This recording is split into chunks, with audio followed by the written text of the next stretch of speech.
Hello everyone, welcome back to another live stream. In this one, I'll be doing some more breeding. At this point in time, I'm just gonna farm some money until I wait for all of you to come by the live stream.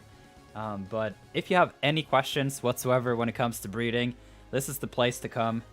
You can comment down below if you're watching the replay. If you have any questions about breeding, anything about Pokemon Brilliant Diamond and Shining Pearl, and I'll try my best to get back to you and give you good replies. And so yeah, I'm just gonna do the money method here. Do the Versus Seeker with these two Ace Trainers in Route 210. And then I should be set up here. Hey Kurano, welcome to the live stream. It's great to have you here. I'm here instantly. Yeah, it's great to have you here. Good afternoon, says William. Welcome. Oathman, hey, welcome to the live stream. Yes, I'm gonna continue breeding in a couple minutes from now. I just need a little bit more money. Chespin, 25. Welcome to the live stream. It's great to have you here. Yeah, so the setup here is just Garchomp. At some point, I want a Hyper Voice Pokemon. Or Swift, actually. Because I'm pretty sure that the Swift move just don't check accuracy. Je suis Suisse. Bonjour. Joshua says, let's go, I made it. Yeah, welcome to the live stream. It's great to have you here. Tree Dude, how are you, by the way? What would happen if we breed two shinies? That'd be pretty cool. Hello, says Danielle Games. Welcome to the live stream. It's great to have you here. So yeah, I'm just gonna farm money a little bit and then I'll jump back to some breeding. Whoa! Chespin25 became a Nirth Heart member. Thank you so much. I hope that you click the link in the video description and join the Discord. If you do, I will make sure to throw you into the Discord right away. Kurano says, Nirth, are you going to be doing any more battles? Because last stream, didn't you say you were going to do more battles? I'm just wondering. So, my initial plan was to do Battle Tower today, but I have just decided, based on all the battles where you and others just slapped me in the face, to the point where I know with myself that I do need to update my team. I will need to get some more battle items at some point, but yeah, I'll just have to make a couple more team members, change them around a little bit, because there's something in terms of speed tiers that my team is just completely missing. And then typically, I don't really have that big of a problem with type weaknesses, but the combination between speed tiers and Infernape is just a problem. And then I am considering getting an Infiltrator Pokemon just because I have a problem with Umbreon as well. And so, yeah, Umbreon and Infernape I have no answer to. And so when a lot of teams have those two Pokemon, I'm just gonna get shredded. Yeah, I don't know why my Garchomp is unable to hit these Pokemon more often. I am really having a problem with accuracy. Like, it almost feels like every 5 battles or so, there is an Avoid. And I thought that the, is it called the Wide Lens? That boosts accuracy would make it so that Rock Slide only avoids 1% of the time. But I've had multiple times now where both Pokemon are avoiding, and that should be like a 1 in 10,000. But yeah, I have a new team ready also. Really, that was fast. Well done. I think it's a lot more scary than the other one. Ooh, I look forward to test it out. Heading into a meeting, but we'll look forward to catching up in a bit. All right, Giggle Stomp, have a good meeting, and we look forward to chat with you later. Zolduck, greetings, bro. Hey, welcome to the live stream.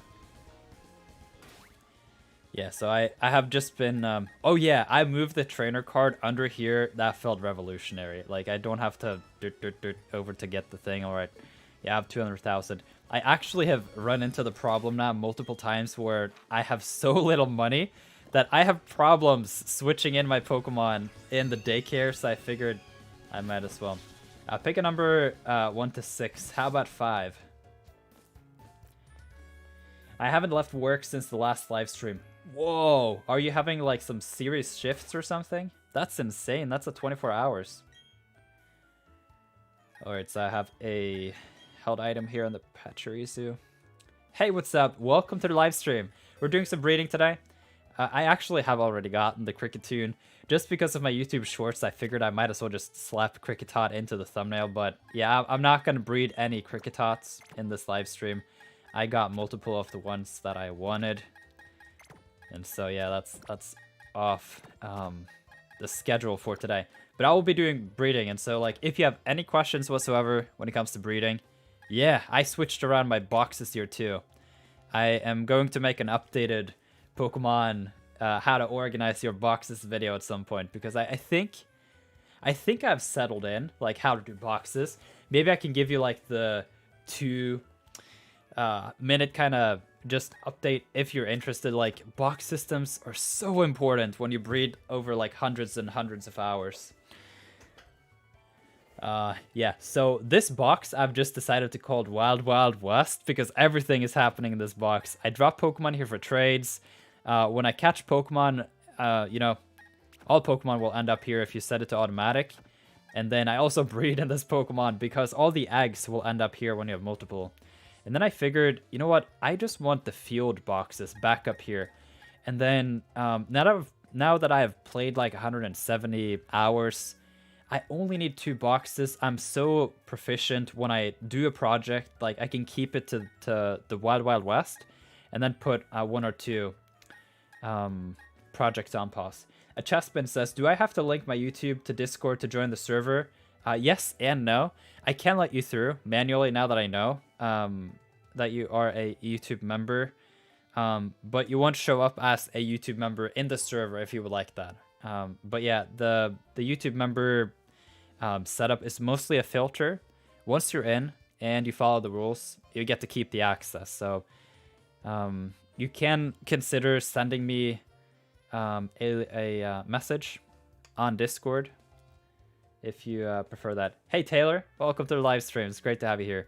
All right, yeah, so I have the Wild Wild West for just everything, and then I can pause 1 or 2 breeding projects, or if it's like an intense breeding project, maybe I can just use 2 boxes, and then yeah. And then I figured, like, when I breed and do things in these boxes, it's kind of nice to just like be able to just move the Dittos like this, because like, for example, if I want to drop this Ditto into here, it's not going to go into its spot, and so that's not nice. So for example, if I've used the Jolly Ditto and it's in this box right here, then if I want to drop it back, like, I can't really go here and drop it back here because it's going to go in the upper right spot, you know? So instead, it's nice to just have that box of Dittos close by. And then also to have the Ancestry. And so the Ditto box, the Ancestry are here. And then I have a box like off to the side for eggs, just in case. And then 2 boxes for perfect rejects. And then I like having the close access here for my Wild Wild West box, but also with the adventure box. Wow, you're from Japan? Let's see if I can read your name. Let's see. Diamondo Huyukai. Hukai. Diamondo Hukai. Yeah, I think I got it. I think I got it. Maybe I can say something like, konbanwa. I did have Japanese a couple semesters in school, but I would say my written and reading abilities is a little above my speaking proficiency. But yeah, welcome to the live stream. It's great to have you here. What is your best Ditto? I have trash Dittos. I have already made a video saying that you should go for Ditto, so unless you're trying to breed the 13 Pokemon that require Ditto, then you don't really need the Dittos. I have one, let's see. There's one Ditto, I think it's the bold one. Yeah, see, I have fantastic HP, defense, and best special attack. This is my best. Chessbin says, I'm Joeka on Discord.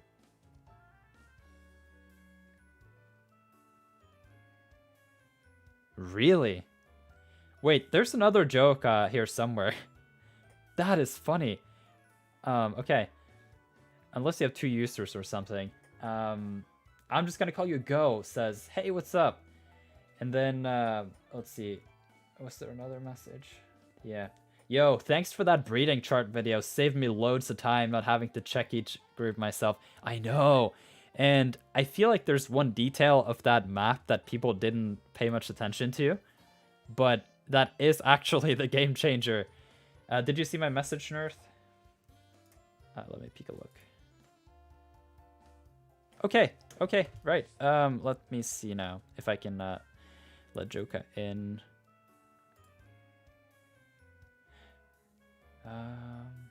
Yeah, I'll get back to your message. Give me one moment. See if I can find you. Yeah, I found you. All right, you're in. Let me welcome you. There we go. Welcome to Nirth. One of the better, if not the best, Pokemon Discord server. If you're interested in Pokemon Brilliant Diamond and Shining Pearl. All right, I will get to your konbanwa. Let's see. So the thing with the Pokemon Ancestry that I feel like people skipped is the nicknames. Because once you have Field Monster, like, a Pokemon can only, at least in the English language, I know it's a little shorter for your Japanese save file, but you have that 12-letter combo, and so I really put a lot of thought into, like, how do you actually go about figuring out, like, some of these. Like, for example, let's see, Field Fairy, it's not too complicated. Field Monster, it fits exactly. But, like, what do you do for something like Baneri, which is human-like, and then you're gonna be above it, and so your Japanese is very smooth. Really, thank you. Yeah, I've tried to practice a little bit. I'm a little bit out of shape because I ended my so I've had like a weekly thing for a good while, in addition to the couple of courses that I did in college, but I had to put those on hold to try to just do my degree. But yeah, I would really like to learn Japanese properly at some point when I'm able to really pour a lot of time into it. I'm currently trying to just stay afloat financially, find a job, and then try to see if I can learn programming on my own. Because I've come to realize that I really like programming. And I think... yeah, I'm not interested in that. Yeah, I've just come to realize that web development is really appealing to me, so I'm just gonna try to figure that out on my own. My degree is in economics, so it's kind of left field, but yeah. Yo, man, thank you. Yeah, well, you're welcome. Gus, welcome to the live stream. Okay, I talked enough about the whole box system already. Let's just speed through it. So I got a box rag, perfect rejects, just things I can give away. Then I have an adventure box. I have all the Pokemon here like listed or like sorted so that I have the soak for ghosts and ground types so that I can then send out my Pachirisu to Thunderwave. News, oyasumi nasai. そうね。oyasumi nasai. I only know the short. It is pretty late for you, isn't it? Let's see. Something like... you should be 8 hours ahead. So for you, it is then...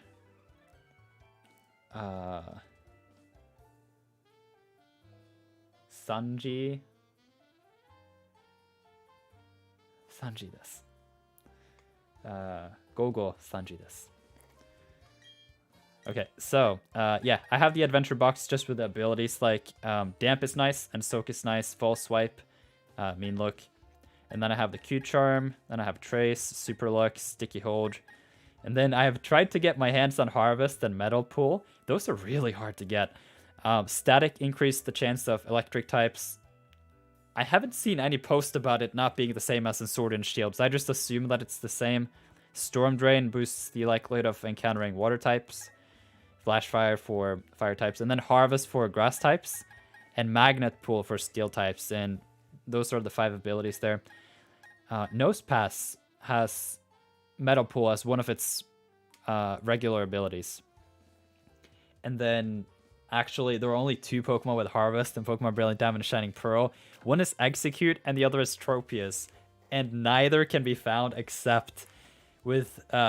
Wait, maybe... Wait, I have to check now, because I was prepared to use an ability patch on Execute. But now that I think about it, I wonder... Tropius. I wonder if you can actually get Tropius some other way. Like, if it's a roaming Pokemon or something... I'm gonna be in love with Tropius if that's the case. No! It's the Grand Underground. Okay, yeah, we need to get that ability patch. I know it's not too useful and competitive to have a Harvest Execute or Executor. I know it's possible, but I also know that there are other abilities that people may want. But I've just decided I'm gonna go for the hidden ability Execute. See if I can manage to breed some golden eggs at some point and just have that as my Harvest Pokemon. That could be really funny. But yeah, then I have a Synchronized box. I haven't really used Synchronized so much since I already have all the Dittos. Like, this system here is organized the same way as the nature table. So, plus attack here. And then minus attack here. So, for example, here's minus defense. And so on. Not sure if it has Harvest. Tropius can be found... No, both have Harvest as their hidden ability, so it needs an ability patch, because both can be found in the Underground and then in the Great Marsh.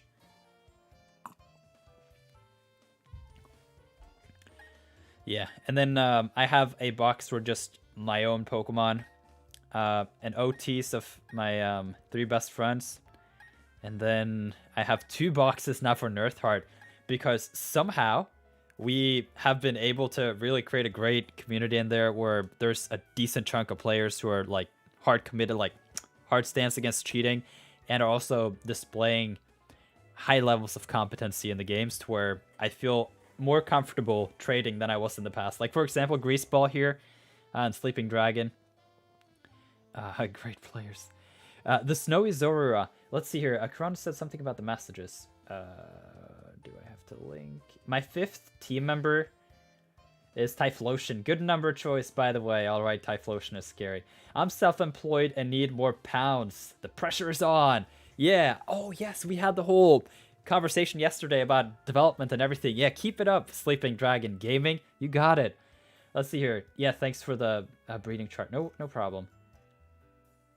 But yeah, the nicknames. People are sleeping on the nicknames because it's going to really save you a lot of time. If you can just go in here and be like, oh yeah, Water 2 Dragon. Right, got it. I don't really have to remember everything. But I guess if you're looking at the breeding map, at some point you're just going to remember everything anyway. Why do you need Harvest? It's nice to have. It's the toolbox. It's the adventure box. You have all the abilities, like Storm Drain will increase the likelihood of encountering water Pokemon. Static for electric type. And then, yeah, if, like, for example, you want to go about, I don't know. It can help you in marginal ways. And I just want to optimize this save file. Like, I know with myself that this may be a game that I'm going to play 1,000, 2,000, 5,000, 10,000 hours. I don't know. I really like Sinnoh, and these are great games, and so I just want to go about things in the most fun and optimized way. And so, yeah, I'm going to get that hidden ability. Anyway, I'm going to get all the hidden abilities for all the Pokemon eventually. But yeah, thank you, Grease, for the Volt Switches the other day. Yeah, I got you. I tend to hoard useful TMs whenever I can buy them, LOL. Yeah, I've started, like, building my box, too. Or, I mean, bag. Like, I'm just buying multiples of all the TMs and just stacking up. Synchronize is pretty much only useful for legendaries. Yeah, I haven't even been to the Ramnus Park yet, so that explains it. I just haven't made it that far. I will eventually, though. Like, I have space for it. I will make a synchronized box, but yeah. How did you get 3? Because I thought you could only get 1 per game. You can trade for a lot of the TMs in the Grand Underground. And what you can do is that you can money farm, buy pedestals, use that as a goods and exchange it in the Grand Underground. And so that's nice. Okay, so I got those boxes in the Nirth Heart, and then I have just renamed these boxes just box, because then I can just swap these around with no problem. Same with the field, like I can just swap these around and it doesn't matter really. And then I have expanded my collection again. I am, for some reason, like, people aren't really talking much about version exclusives. I think part of that is because the shiny charm doesn't really matter.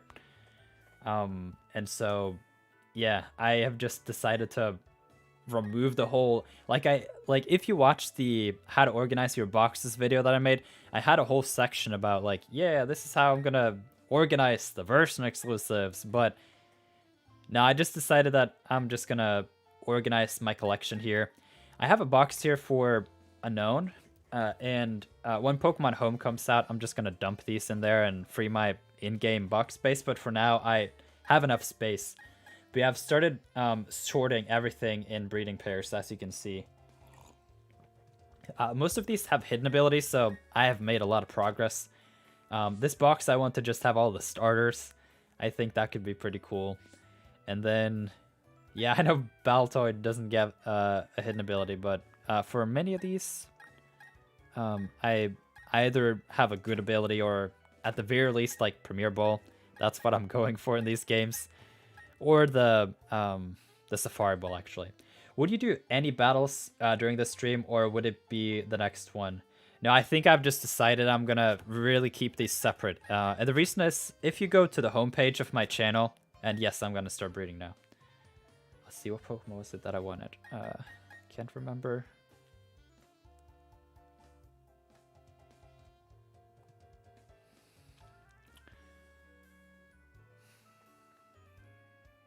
I can't remember. Oh, man. Maybe if I just look at my boxes, I'll come back to it, but... Oh, yeah. I didn't mean to do that.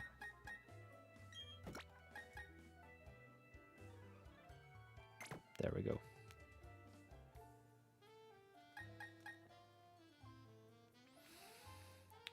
Hey! Nectarine Emulator! Alright. Does anyone have a hidden ability Squirtle? That would be a great question to post in the hidden abilities chat in Discord. Yeah, I've been checking, but haven't had the luck with the trader when it comes up. I'm going to change my clock by 24 hours to lock the time so I can keep farming them. Oh, you have to be careful. I don't know if it's affected by daily events. I would assume so. You can roll for them every day. Yes. All right, yeah. So, actually, my friend is here, and I promised that I would trade some with him. I invited him onto the live stream here. Let's see.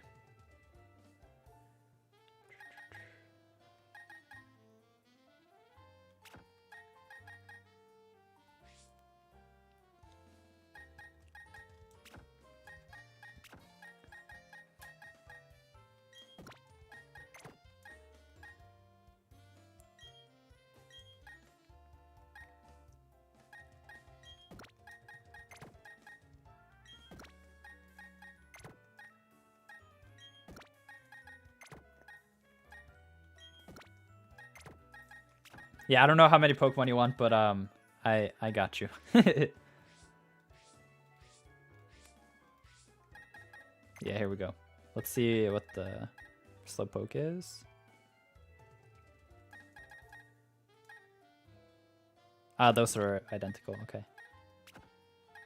I'll just drop this one back in. Hey, Corano's asking for battles. Alright, so the purpose of this live stream is to answer all of your breeding questions. And in a moment here, I'll get back to some breeding. I don't remember which Pokemon I was supposed to breed. I have to just go into my notes and see. But yeah, I already finished the Kricketune. Alright, I just need to send a code to my friend, and then he can be in the room, and then we can claim it.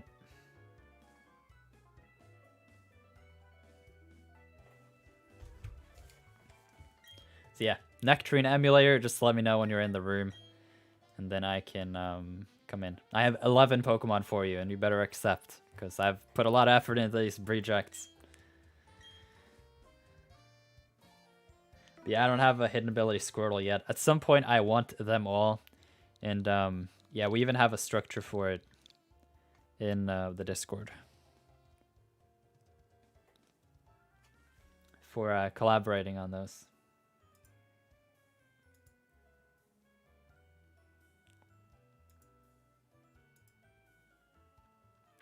Oh yeah, Turtwig is another great one. I don't think we have it just yet, but yeah, I want to see if I can do anything with Torterra. It doesn't feel to me like the ice pressure is too hard in this game. It's mostly fire and fighting because of that stupid Infernape.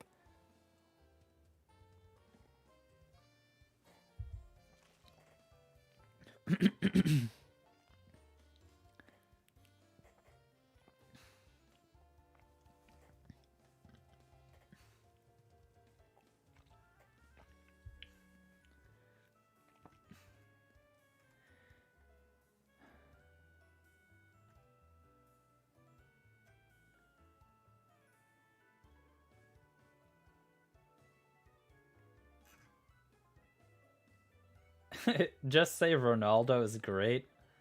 Welcome to the live stream. Alright, I'm just gonna assume that he's in the room now. I hope that you're in the room, because if not, then I have to send you a new code. Connected to the internet now, alright. Yeah, so to everyone else, don't cheat. I'm not gonna trade with you. I only trade in my Discord server. So yeah, I got 11 Pokemon for you. Some of these are for just mapping out egg groups. Other, you have to take a look at them because they are competitively viable. So they're just ready to be traded. I mean, ready to be trained. Alright, let's see. We got the box here.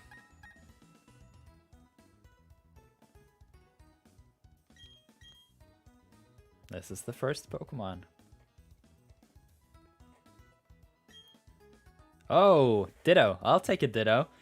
That's actually going to help me, like, almost no matter what, because having Dittos of other people's OTs will give you eggs faster. I mean, it's not like Ditto's incredibly slow, but it helps. But yeah, I'm curious, like, what are you guys doing in the game?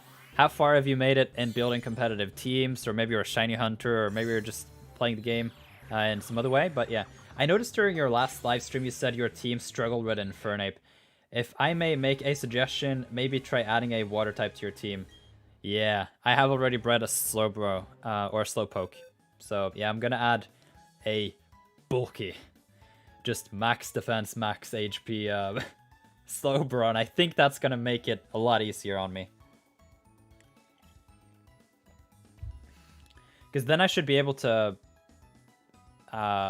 deal with Umbreon as well.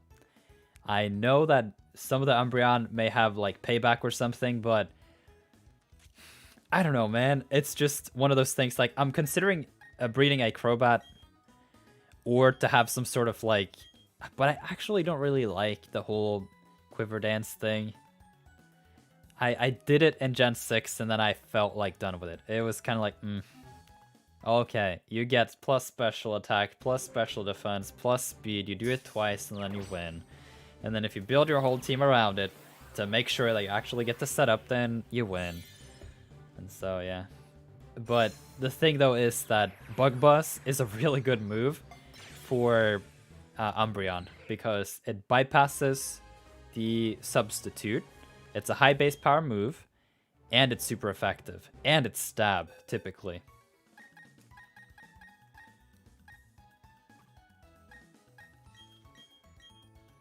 But yeah, Nectarine Emulator, you can essentially... you can almost build a team with some of these Pokemon. Like, for example, the Trapinch, it's jolly and it's ready, like, it's nice. But yeah, a great suggestion. And the other problem there is just I've had a problem with electric types. Because typically I do like my flying types, and so I'm a little hesitant to add a water type. Even though it helps with ice types to some extent, and rock types. Yeah, it's just hard. I need to figure something out. But yeah, with my teams, like I've been playing competitively since Pokemon X and Y, and so I've had a couple games now, and typically I've had this like cycle where, yeah, I expect you to run a Choice Scarf Kricketot now. I have bred you the whole thing. It is Technician, and it is a funny set. Like Felstinger is actually viable in this generation. You at some point you can have that meme 2-for-1 Kricketune, and I think is worth it. And so you can consider it anyway. Oh yeah, that's the other thing with the Kricketune. That Perish song, man, that slaps. Particularly when you have like a +2 Umbreon and you can just like set it up. Maybe Lantern then. It has Volt Absorb. Ooh, that's a good Pokemon. Yeah, I have to consider it.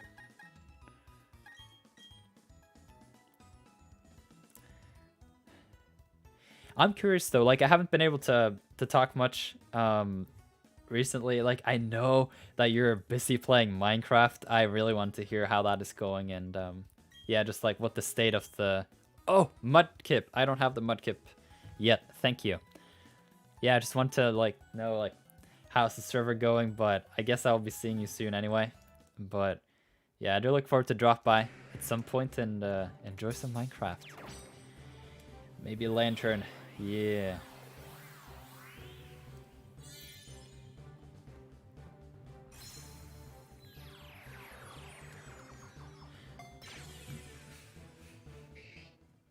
Sorry.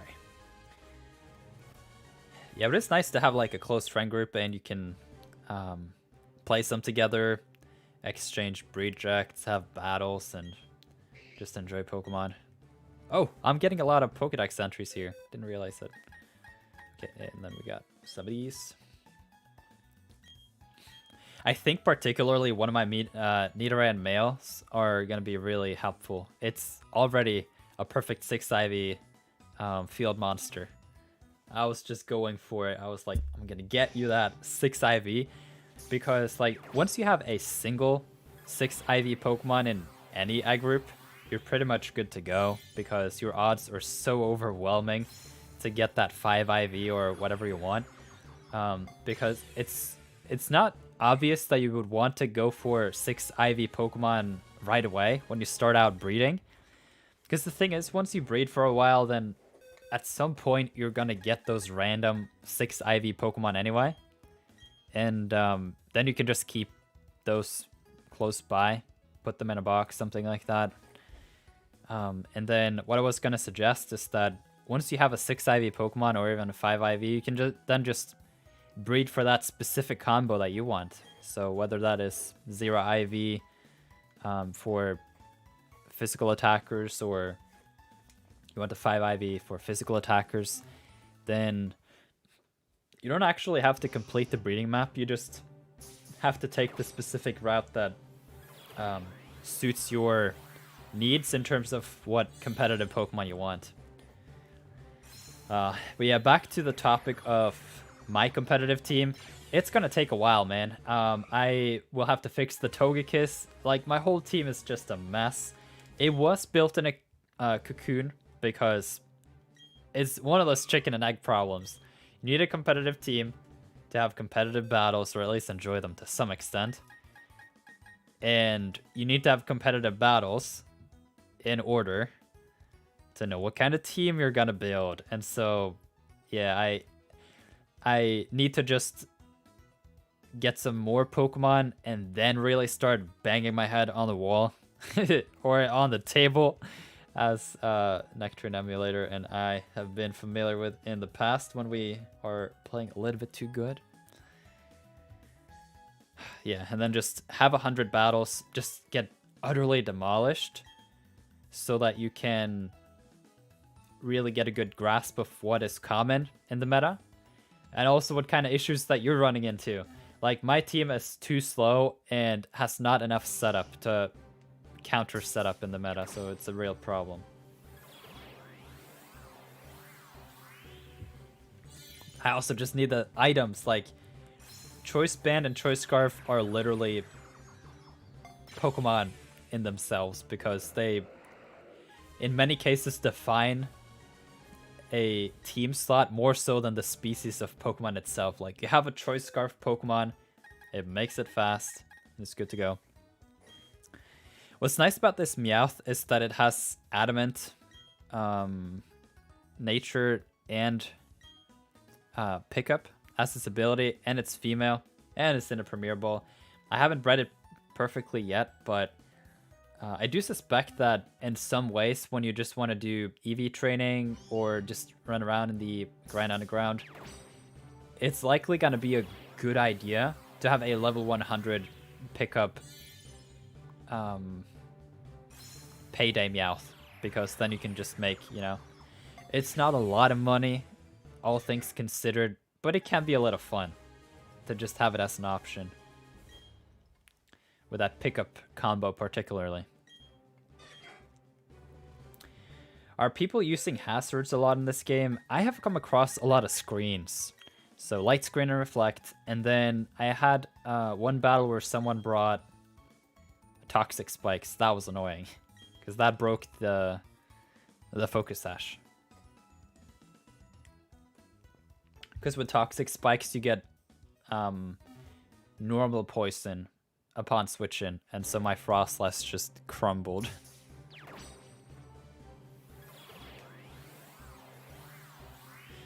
But yeah, this is a breeding live stream. I'm just currently trading with my friend Nectarine Emulator, and then I'll go back to breeding in a bit. But the whole thing here is that if you have any questions whatsoever when it comes to breeding, I am here to answer those questions, and we can have a good time, play some Pokemon together, and enjoy life.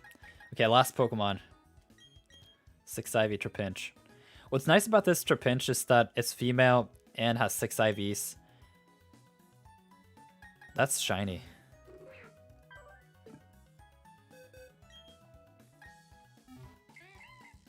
Wow. Alright, I'll take it.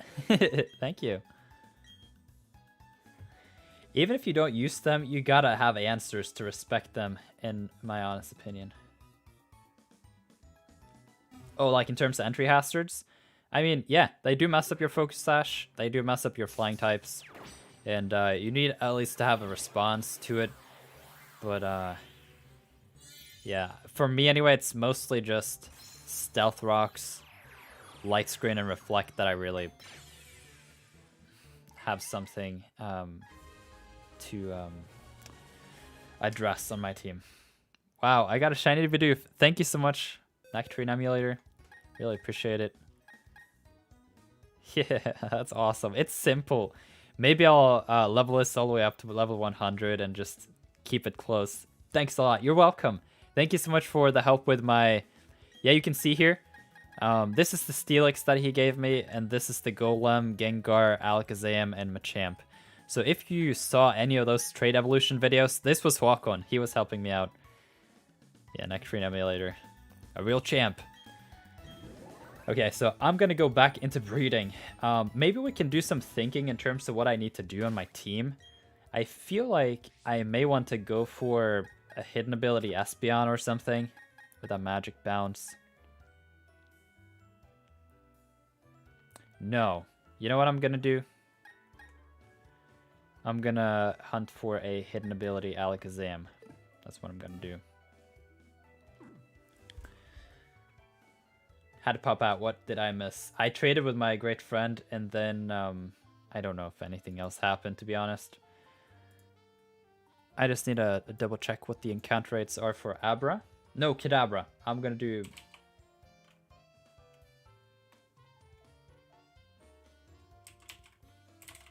I know we can find it in Rat 215. I just want to make sure that I don't mess up on the timing of day.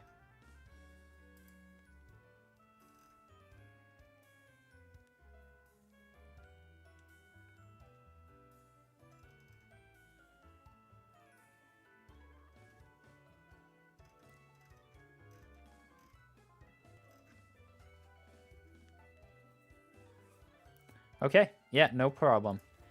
Alright, then I have to gear up. So, yeah, I'm just wondering if I should just go for, like, a timid hidden ability, Focus Sash, Alakazam. because I'm getting outsped and it's not fun. And then I'm considering putting a Choice Scarf on some Pokemon, likely Togekiss. But I'll reconsider Togekiss as well, just because of that electric weakness. I don't like it. Okay, so then we'll shift gears. We'll be looking for a hidden ability. Kadabra.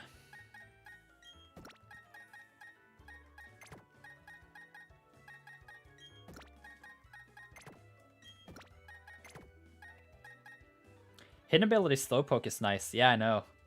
Yeah, I look forward to put that on my team. Let's see, we want the male Q-Charm. There we go.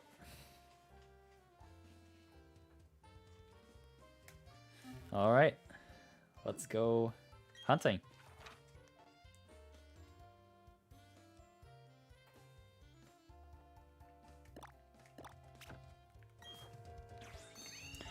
Yeah, I'm a Tentacruel fan, but wasn't sure whether to include Rapid Spin or not. Ooh, alright. Yeah, Tentacruel can be really good for that special defense.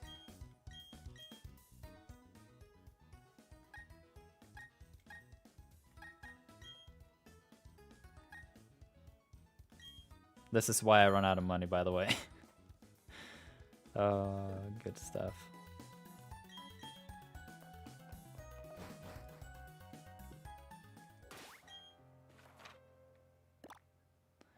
I can't believe this game is here.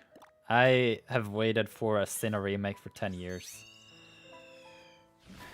Essentially, ever since Pokemon Heart Gold and Soul Silver, when that era was done, I was like, wow. I look forward to a revamp, or not a revamp? Like a revisit to the Johto and the Sinnoh region. So I'm cautiously optimistic for a potential Let's Go Johto. Like, imagine 2022, Let's Go Johto coming to a Pokemon store near you, or the eShop in November next year. That would be amazing. That would make up for the letdown that I feel with Legends. But honestly, though, I feel too happy with Brilliant Diamond and Shining Pearl to really care, because it seemed like they were going in two different directions, and it was either or. And yeah. Okay, so we're gonna do some chaining here for Kadabra. I don't know how long this will take. Probably not too long.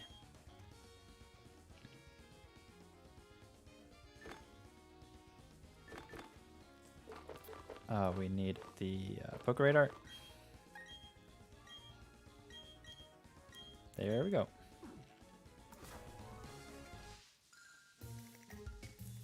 And then we want to go four patches away. That's the Geodude. 20 more levels to go in the Battle Tower in my first turn. This takes a while. Yeah, keep it up. One thing is nice, though. Once you get to that, you know, Master Rank tier, then you're pretty much set. Nectarine Emulator says, I'm actually hyped for Legends now. I mean, more power to you. I mean, if you can find something about the game that you like, then, yeah, go for it. But for me, anyway, it has way more qualities of a spin-off game than I am comfortable with. So I am going to pass. And I'm going to play Brilliant Diamond and Shining Pearl. I'm also hyped for Legends. All right. Yeah, go for it.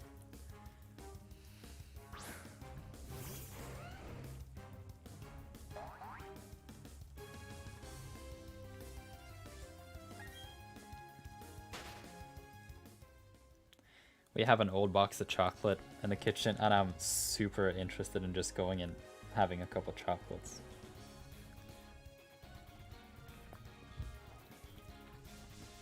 You think you'll start breeding Pikachu now? Just gotta get that Volt Absorb first. Yeah. I traded you a Snorunt, didn't I? I think the Snorunt should be pretty good. Because it's Fairy.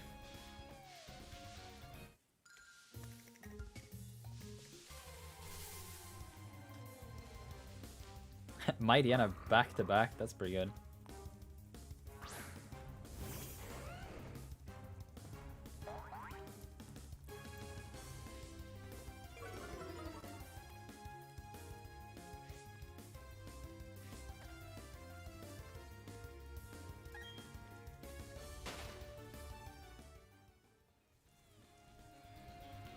I mean, I might as well just get hidden ability Mightyena too, I guess. Well, nah, I can always just go back. Snorunt, really? Yeah, it's Mineral Fairy. And Pikachu is Field Fairy.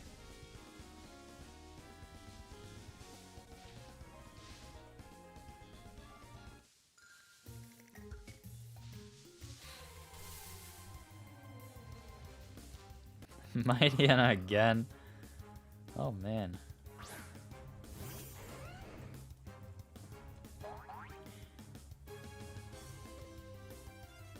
Oh, it is not Volt Absorb. It is... Lightning Rod. Nidoran is nice because of Field. I can breed with Pikachu that way. Yeah, you can. Oh, of course. Yes. There you go. But do you have... Lightning Rod? I do have a Pikachu with Lightning Rod. I just haven't bred my Raichu just yet, so... Yeah, that's why I didn't have a reject of it, but... It should be fairly easy to get. It's just there in the Trophy Garden.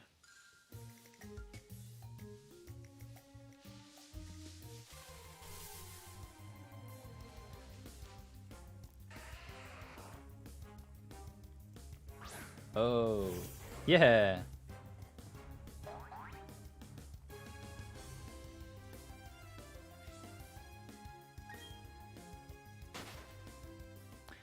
Yes, I do have a Lightning Rod Pikachu, but I haven't bred it, so I don't have any spare rejects. But, I mean, I could just breed Raichu literally in this live stream. That could be a good idea. And then you don't have to look for the hidden ability. And I can literally just trade you one of the first rejects. Depending on what you want, anyway. Nirth, do you use special or physical Raichu? Physical Raichu? That I have never heard of. I mean, to some extent... Fake out is nice, but you don't really fake out for the damage. You just fake out for the flinch.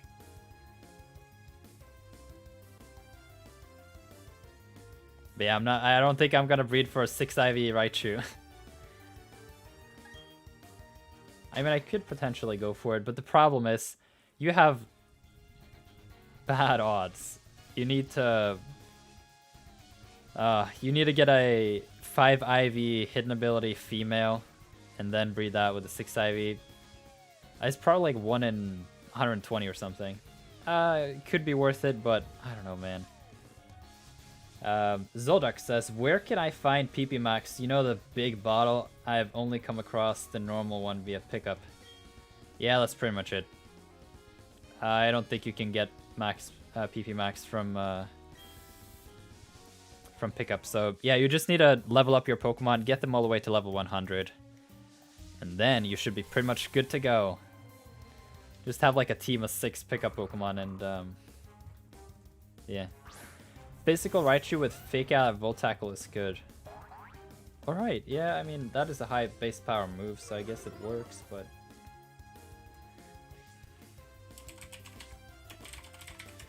That is one part of the equation, but then the other thing is...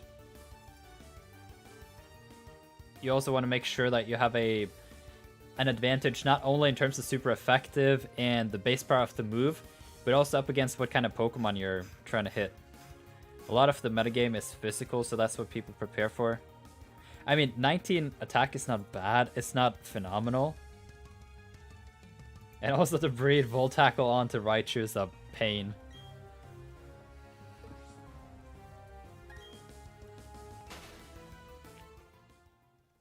Life Orb is very OP. I mean, it could work. Don't you take Recall from Volt Tackle? I'm thinking of using... Focus Sash. Volt Tackle, Play Rough, Brick Break, Fake Out Raichu. Alright, yeah. That seems viable, but... Then again, then you really have to go Jolly and just hope that you don't, like, get slapped back. Landon asks, Nirth, what is your favorite Flame Body Pokemon? It is Talonflame, and then the second would be Rapidash.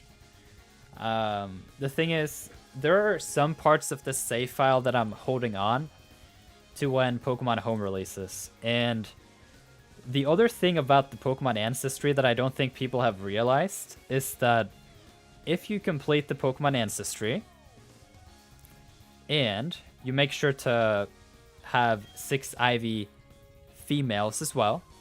And at the very least that you keep many of those females. That are 6 Ivy as well.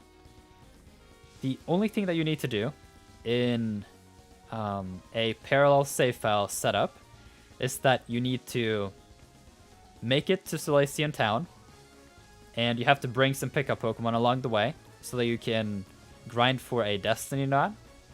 And then you also have to pick up the Thief item in Eterna City, and then just thief a bunch of the 80% chance encounter Geodude in the Orebourgh Gate for an Everstone. And you're good to go, man. You can literally open a new save file on a different user in Japanese, send over your 6 IV parents, slap on the items that you got on the way towards Solaceon Town. You don't need the IV Judge feature because you can mass transfer over Pokemon in between save files. And then you can check for proper IVs in your English save file, which is your main save file. And all of a sudden, you got yourself 6 IV Dittos in the proper way by using egg groups. Now, you won't be able to have all that good luck when it comes to, you know, Dittos and genderless Pokemon, but at that point, like for real though, if you're playing properly and you're going for a shiny genderless Pokemon, at that point, you might as well just breed with power items with a Japanese Ditto, and then you just need a single Japanese Ditto. No IVs matter. Maybe 1 or 2 in like very rare cases, but for the most part, I can only see where you don't just want to bottle cap things where, you know, you just have 0 attack maybe, or maybe 0 speed, but outside of that, you can just bottle cap it and mint it.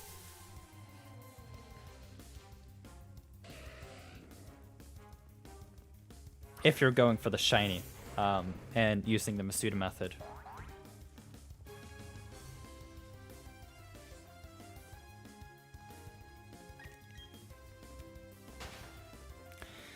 But yeah, so I've decided I'm going to breed the Alakazam. I don't know if Nectarine Emulator wants a hidden ability Pikachu, but if you do, let me know. I'll fix it for you. You know what? I'm going to get the chocolates. I'm hungry, and I'm really curious to see if I can find some good ones in there. So, yeah, I'm going to take like a 1-minute break to grab some chocolate. I'm going to fill up my water, and then I'll be right back. And then, yeah.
Hey George, welcome back to the channel. Yeah, I grew out my hair again. My girlfriend wanted me to have hair, so I figured I might as well just follow the orders. I think I did it in Pokemon X and Y. It took 2 weeks to do it with the IVs I needed. Wow. Yeah, the thing is, like, I mean, you can make it through the whole game playing in a different language, but it can be a little hard, particularly with the higher, you know, level trainers and so on, because then you actually have to understand what the moves say. And then you can make it to Route 218 and chain for Dittos, but 3 perfect IVs for the Ditto is not worth it, man.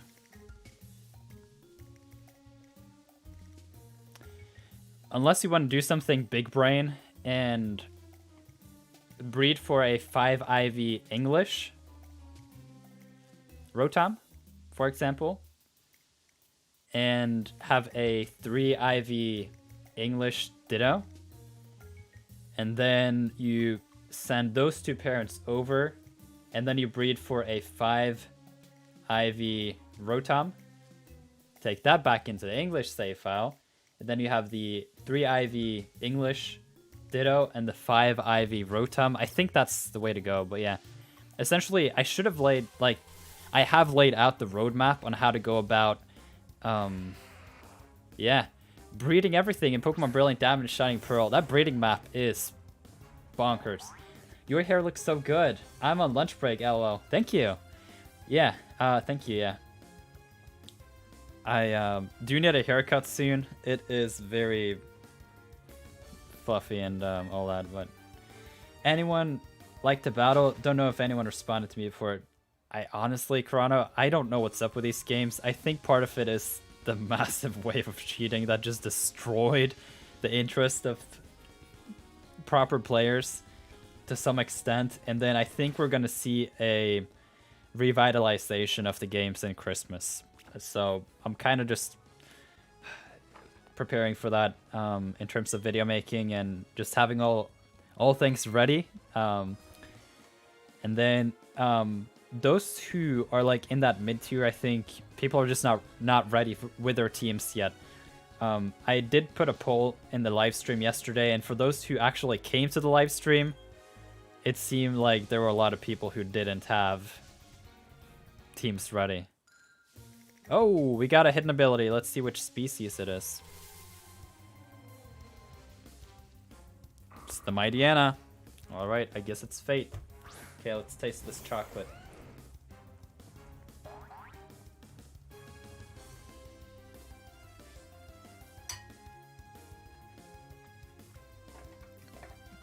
I managed to put a box of chocolate out of sight, and then it expired.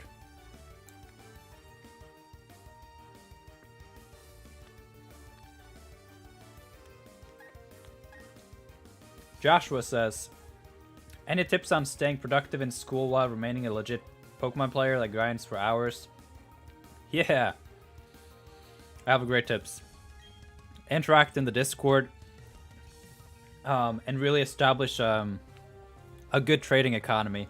Like, for example, if you were in the live stream a couple minutes back when I traded with my friend, that was a lot of work, man, that I put into those Pokemon, and then you know, he will go off on a breeding adventure on his own, find a couple Pokemon, maybe have a couple rejects, perfect, almost perfect, and then he'll trade back at some point, and then we just got a back and forth there. And so specialize in a couple species, and then once you have 2 perfect parents, you can just pump out eggs, you know, and get a bunch of Pokemon that are really nice, and at that point you can start trading for other people's perfect rejects.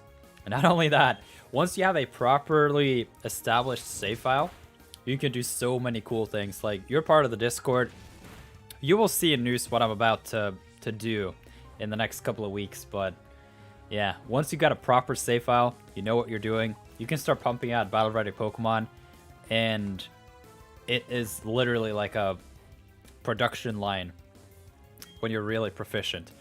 We did the whole calculation the other day, and on average, you have to EV train by having 6 battles per Pokemon. If you actually know what you're doing, it takes 6 battles per Pokemon.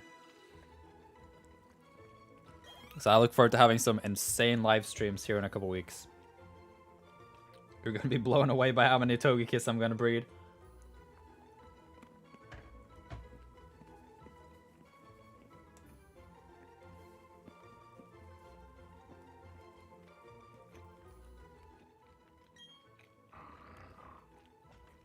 But yeah, the only answer there is collaboration. We just need to make a great community, and from there it's kind of fun. You have fun collecting, fun trading, fun battling. It's just good overall.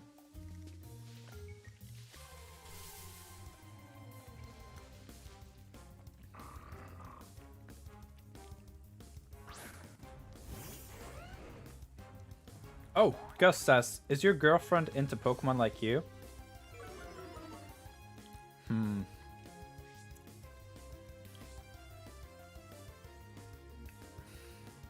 I know she likes Pokemon Snap. And she's actually surprising me from time to time by just how many names of Pokemon she knows. See, I would say she's interested, but not particularly interested in the competitive side of Pokemon or anything. We did play Pokemon Sun and Moon together a lot, though. I think she has a couple... I'm afraid to say a couple hundreds of hours, but I think at least she passed 100 hours on it, and we did a lot of shiny hunting, and it was fun. Gus asks, how do we join the Discord? If you check the video description below, there is a link to the Discord, but in order to get access, you need to be a YouTube member of the channel. The reason for that is that I am, well, at this point in time, and probably for the foreseeable future, the only moderator in the server.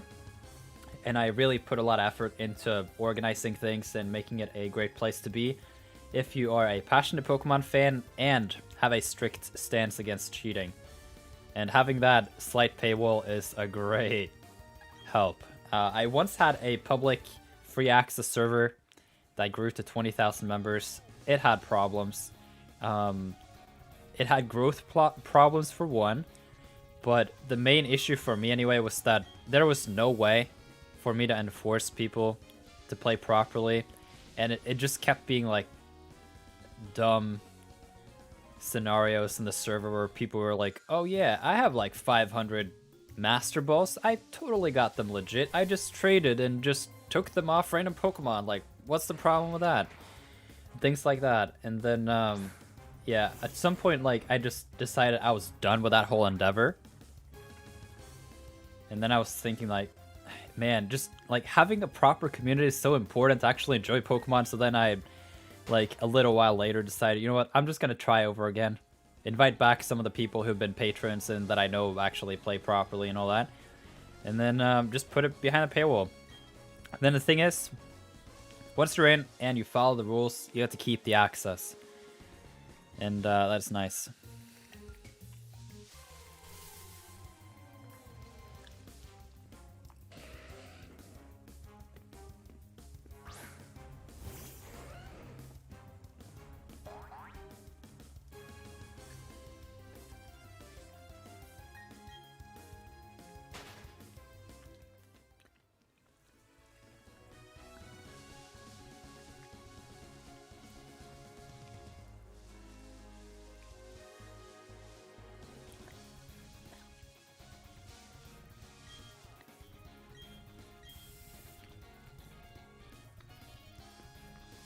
Yeah, honestly, like, a funny comment on that whole setup, like, there are surprisingly a lot of people who are offended if they are asked to pay for things.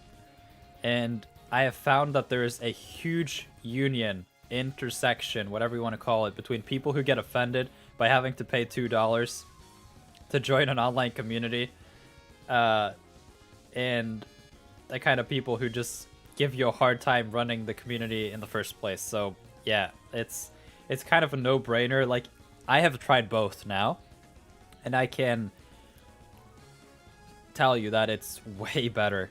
The kind of people who are actually in the server now is just a different tier of quality, if I'm gonna put it that bluntly, but it's just like, yeah.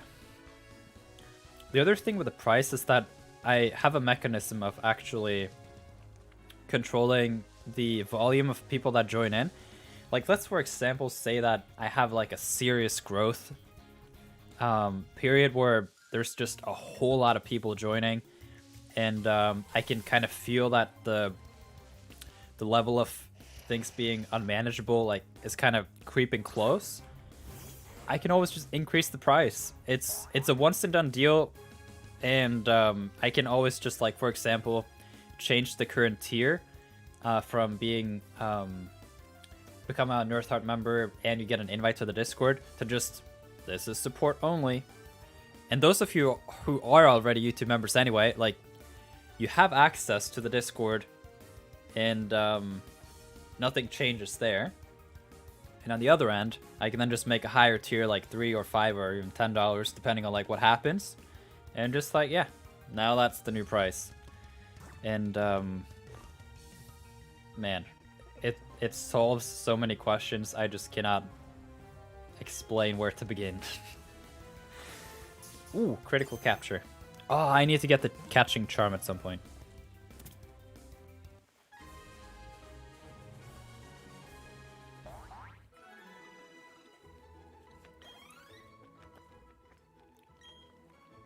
Alright, we got the Kadabra. The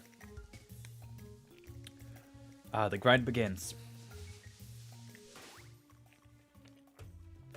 I need to double check if Kadabra has teleport. I'd be so sad if it would just teleport away, because then I need to find my Crobat.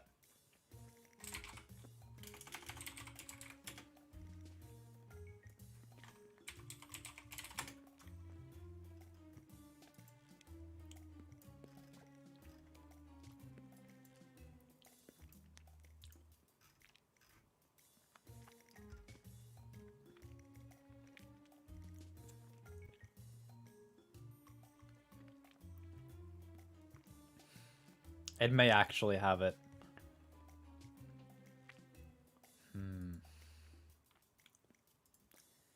Well then, I'll have to do a little bit more breeding, I guess. But yeah, let's just be on the safe end.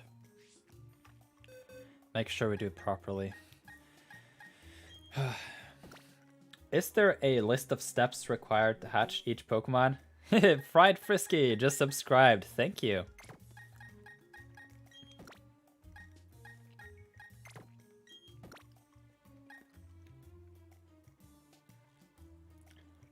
So, in order to hatch a Pokemon, you simply just have to walk around. And depending on the species of Pokemon, then it will take a different amount of steps. And so that's why you have the egg counter on the Pokétch app. So I'm going to show you. You do the R button, and then we can click through here. I think it's number 4. Yeah. This is what the step counter is for. Usually eggs are typically around 5,000 steps.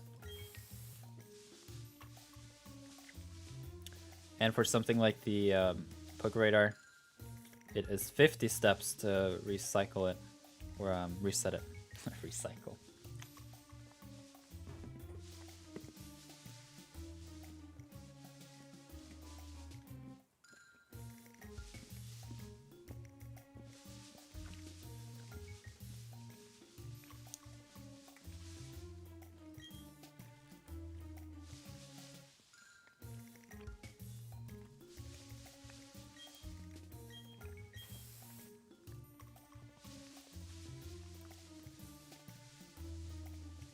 This chocolate is really old. I'm too desperate.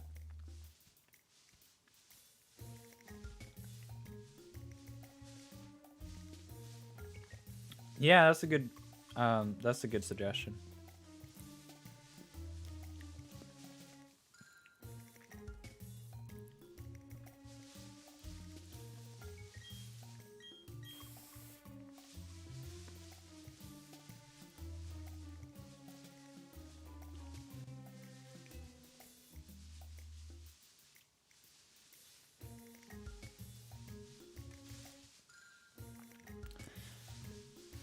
But yeah, as with many things in life, it can be good to have a plan B and an option to just put on the brakes. And so that's how I've decided to put it together. And honestly, it seems like the people who have joined the Discord have been really happy about it. And so that makes me really happy to know that people have had a good time and everything.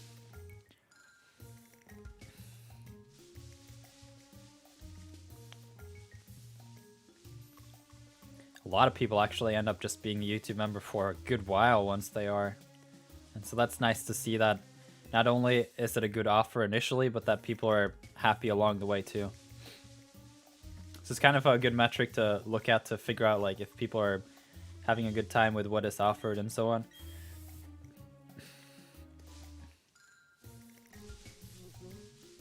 BB just subscribed and we had the fly sound. That is suiting.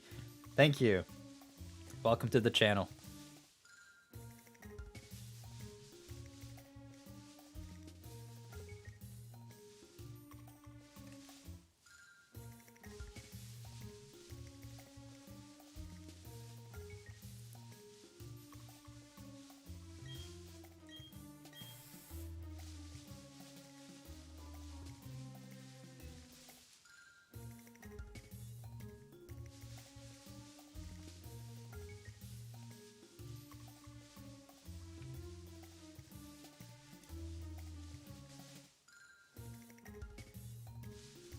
I mean, we did already get the hidden ability Mightyena, so I guess we may have to go for a while here before we can expect to find it.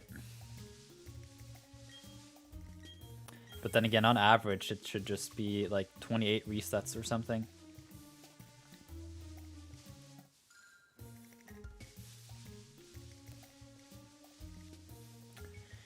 Is Eevee gift only in this game?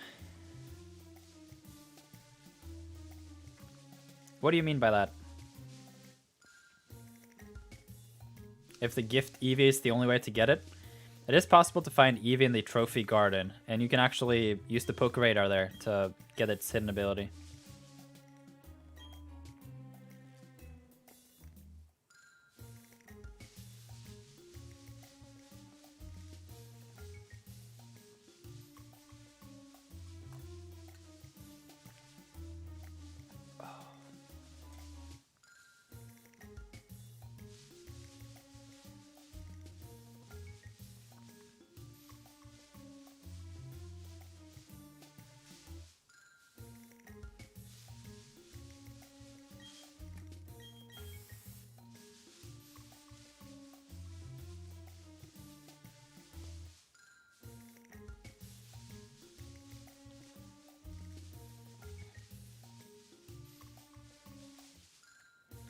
I typically try to do like 5 circles, and then it tends to be 50 steps.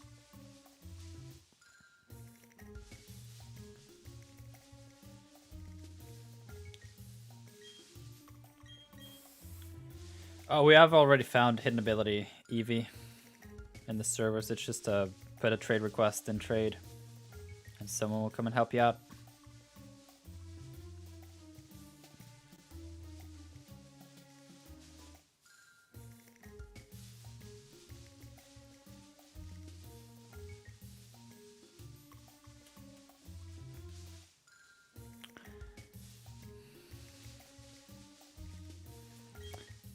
Even though I'm just doing circles, I really have to be careful so that I don't run into the grass. And then I also have to be careful not to just completely over, you know, or bypass the 50 required steps so that this will take forever. But yeah, if you have any questions whatsoever... Hey, there we go. All right.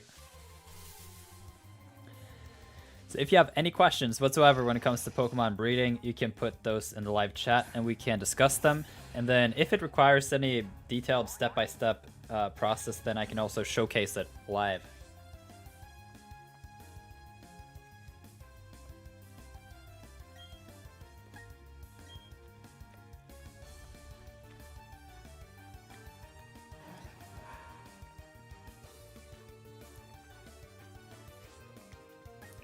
Okay, we saw that it has ally switch. We just need to make sure that it doesn't have teleport. No, I already used mean look. It's not taunt, so it doesn't matter anymore.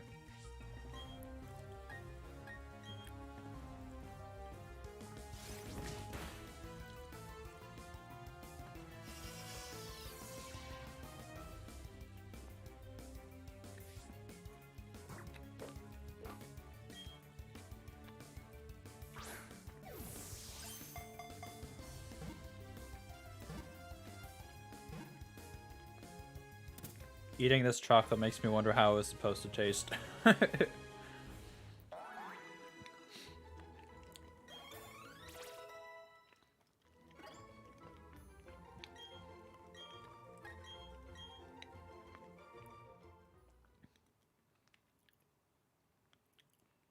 had a little bit of a busy day, so I was unable to eat dinner before I came.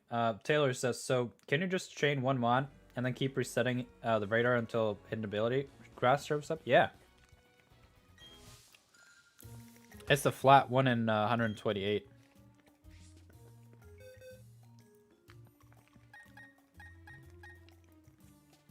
Ooh, Moxie, that's actually not bad.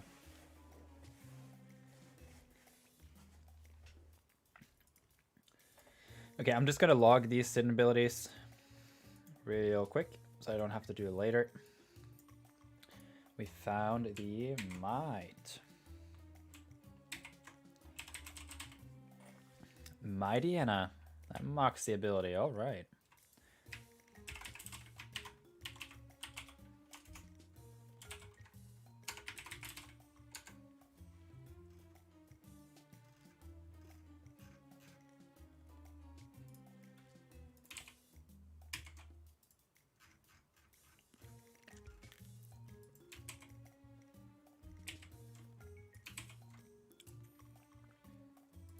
There we go, there was the Mighty Anna, and then we can go Abra. Yeah, that magic guard is nice. There we go. Alright, thank you so much for your patience. Wow, this solves a lot of my chaining issues. Yeah. I'm glad I could be of any help to you. We don't want to do more work than we have to.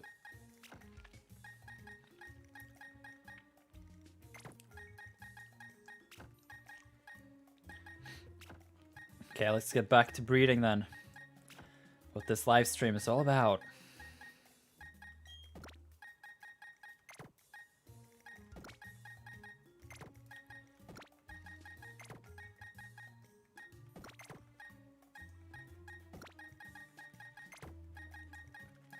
I kind of have a system for these. I just want to place them back.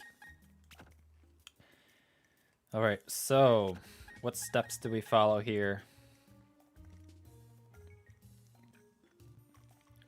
I need a female with a hidden ability.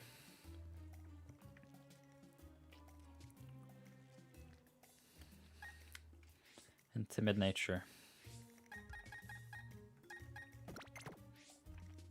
Oh man.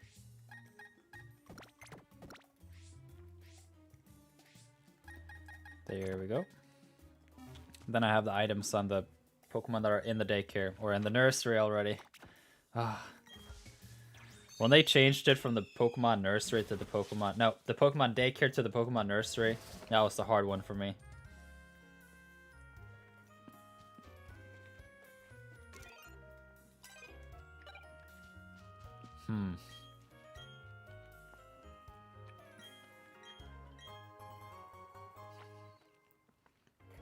I think I had enough old chocolate for today.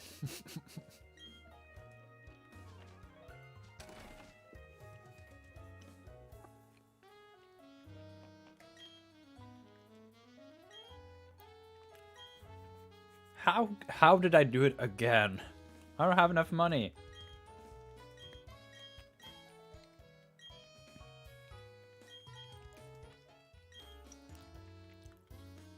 I was too eager to buy all those luxury balls. I was like, I can do it. I got all the money in the world.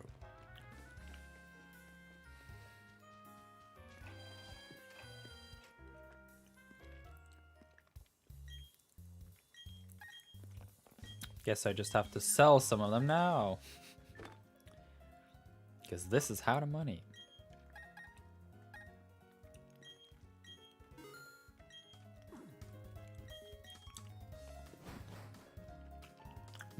I want another one.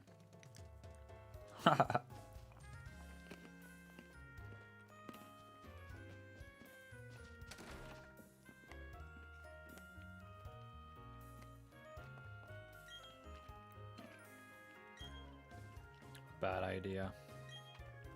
Ugh. Oh yeah, I have to fix the items.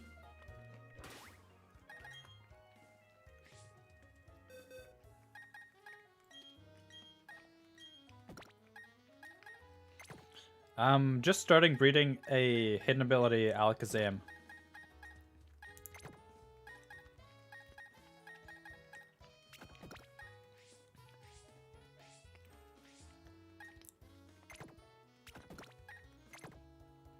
Oh no, here we go.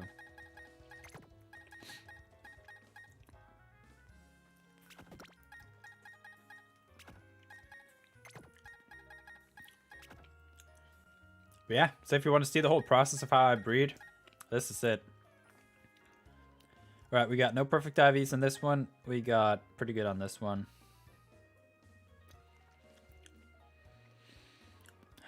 Timid, Everstone, Ditto, Male, Hidden Ability.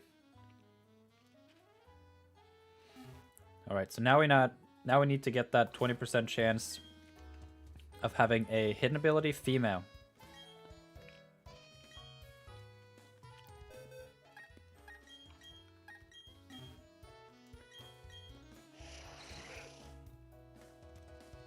Hang on.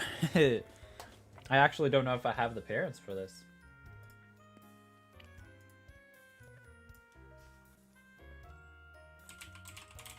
Is it amorphous? It's human-like, alright. Oops. I may have to do some breeding in between here to make this work, but...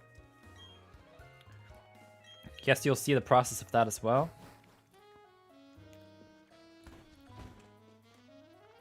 Oh yeah, I need to fix the...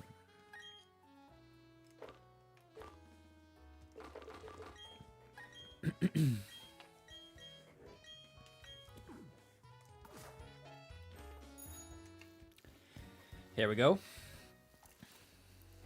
New project, new us. Welcome back, Corano.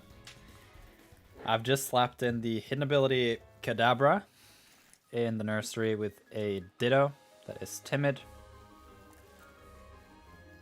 The Kadabra is male, and so I have a 20% chance of hatching a female with a hidden ability. I think anyway. I have to double check. Actually, I wonder if the gender is I have a 10% chance of hatching a female with a hidden ability, which means I probably have to hatch about 20 eggs to have that chance. Oh man, this is gonna take a while.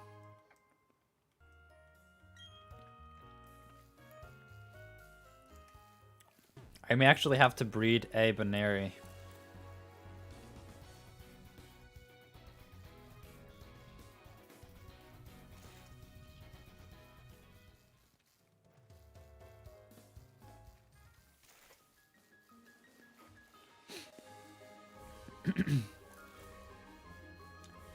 But it's only 5 IV, so it should be fine. Given that I already have my Nidoran field monster, it's gonna eat up all those poor odds and spew out proper eggs for us. Oh, if I'm going for Alakazam as a team member? Oh yeah. Frostlass is not doing much for my team. So I'm going to switch out Frostlass and Togekiss. And yeah, I'm going to just update my Togekiss. And then I want to see if I can change my Rhyperior into Slowbro. And see if things are going better. And then I may have to reconsider the Blissey as well. I really like the Zezor. I think it just doesn't match up well with the rest of my team.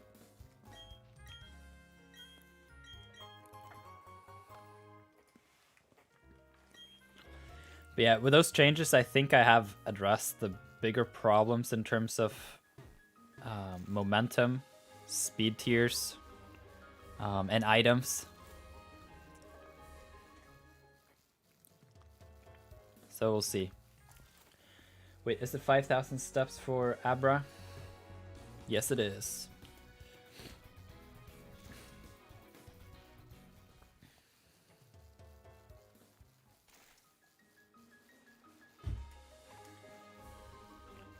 Alakazam is quite fast. You're indeed correct about that. It's base 120 if I'm not mistaken.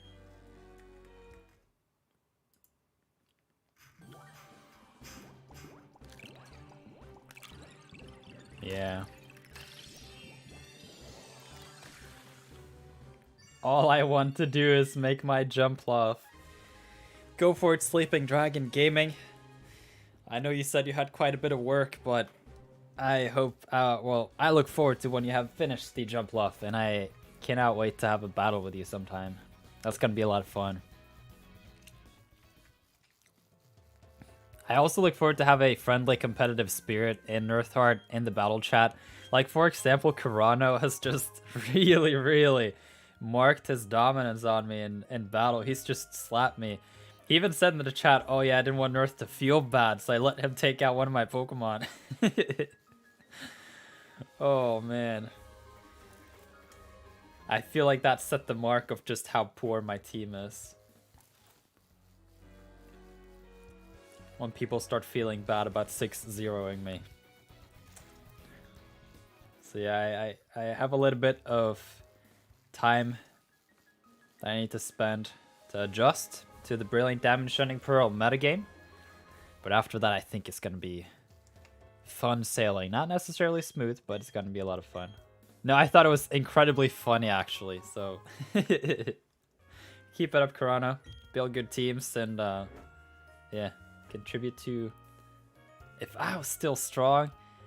No way. He almost 6-0 me, dude. You can't be humble like that. I have to open Yu-Gi-Oh cards for my work. It's boring. Oh, so you do like mass box openings or something? I know those are common for certain sets in Magic the Gathering and Pokemon, but yeah. But I am the competitive Pokemon master, lol. We'll see about that. By the time I'm done with my teams and my save file, I'm gonna be the best of all. Because I'm just gonna keep playing these Pokemon games like for a while. I mean, I've already said that I'm not gonna get Legends. I'm not like incredibly negative to like future progressions with Pokemon, but I don't know what they're up to, man. These games are fantastic. They just don't have any checkup on the hacking and cheating, which is just miserable for yeah, it's a bad start to try to create a proper community online with that kind of mentality, but I don't know. It could be cool to see a Let's Go Johto.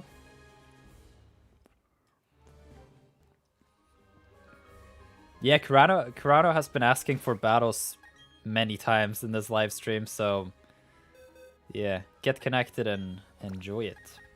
Yeah, I have a game shop and prepping singles. Ooh, that's cool. I hope you have a lot of fun with that.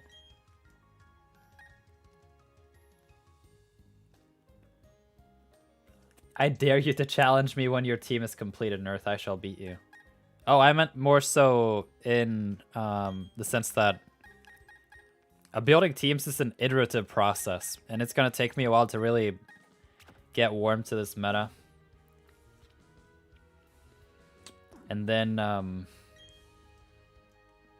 yeah, I think once I just get a good grasp of what kind of teams people can bring, and then I adjust to what kind of Pokemon I like running, then I think I can really start fine-tuning and find creative ways to go about using my team, more so than just coming to the realization that the team itself is bad.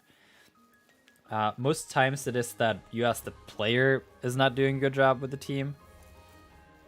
But in my case, I have a glaring weakness in that Infernape and Umbreon. Like, I literally can't do anything about it.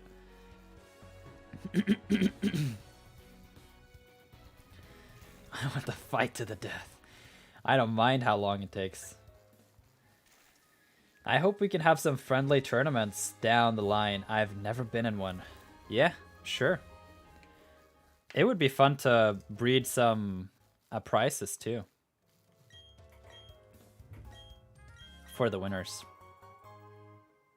No 5th place trophies, just 1st, 2nd, and 3rd. Always trial and error. Yes. Building teams is an iterative process. The reason is that you learn more and the meta changes and you have to adapt.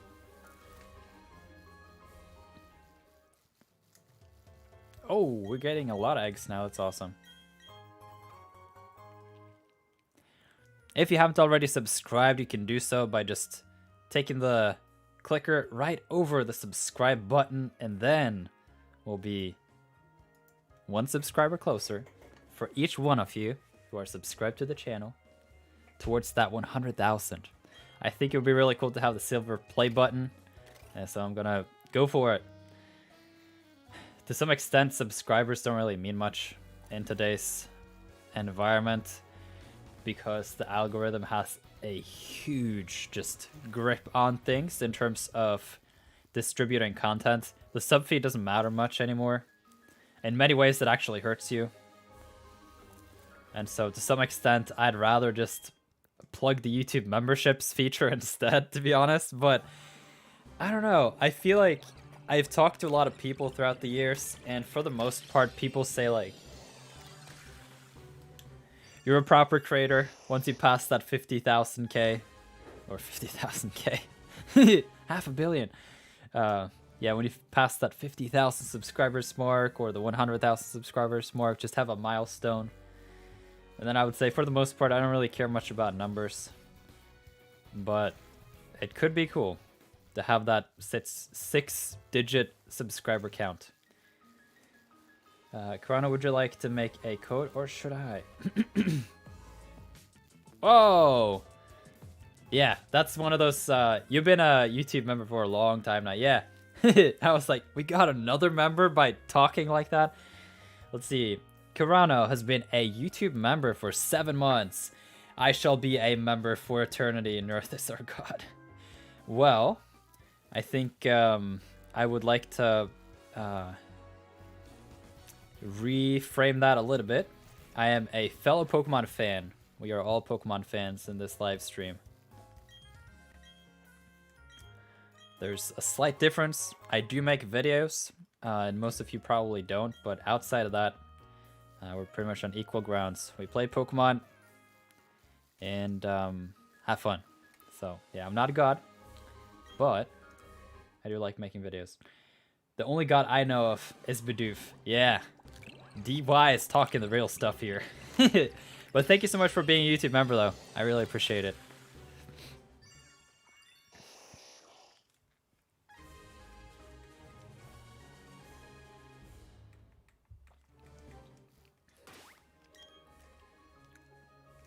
Alright, here is a 40% chance that the Abra will be Magic card. And it is! Yeah, and we even got a perfect speed Ivy. Wow, this is Christmas, man.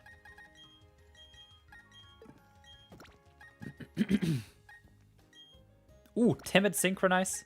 That's amazing. I'll take it. I don't think I have Timid yet. Oh, I do. But I think actually I prefer the Abra. Goodbye, Rolts. Oh yeah, you can have that code. Fluffy is my god. Alright. I hear you. Okay, well now the next problem is what to do with I groups.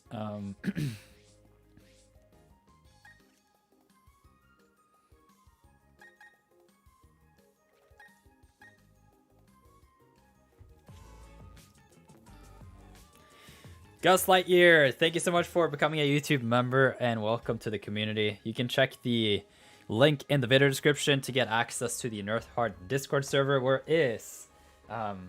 which is where things are happening.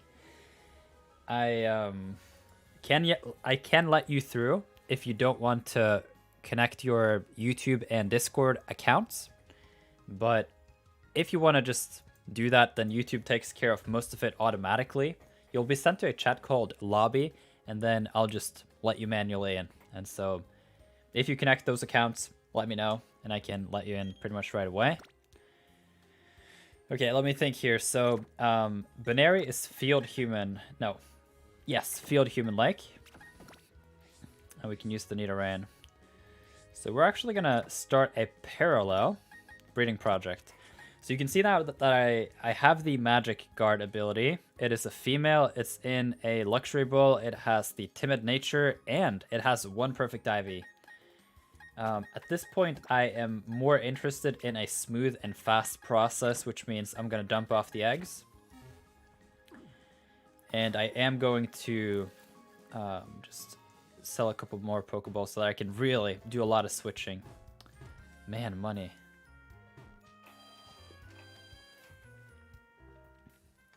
Let me see if you've made it into the lobby. Not yet. Okay. Let me see now. Oh yeah, I need to sell. What does your community offer, Nirth? There's a lot of cheaters out there. Yeah, there's a lot of cheaters out there. In my opinion, based on what I have been able to gather from online culture and everything, I think that Nirthheart may be the only place that is active and legit.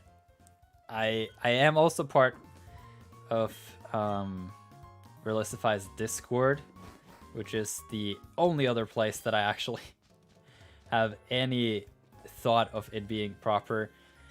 But so what does my community offer? Well, the thing with the YouTube memberships combo with the Discord is that there's a slight paywall to get access to the Discord, and that way I can have a set of breaks to slow people down, and I can also limit the amount of people who join. And so at this point in time, we are about 100 members who are full members, who are in all of the chats and things.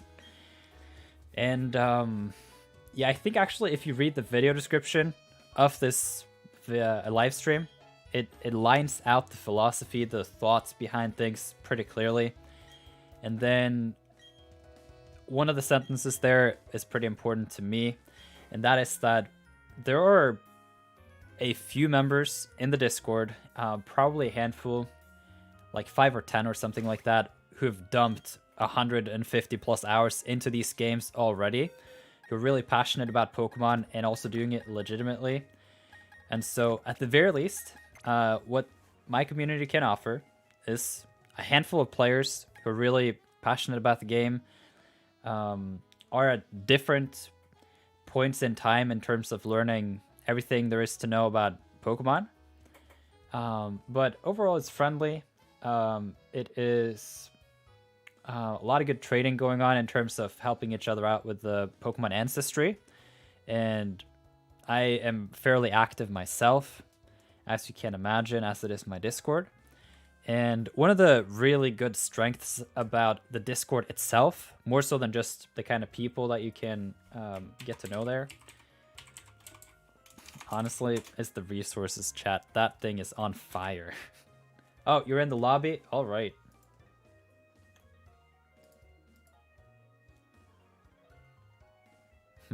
I don't see you.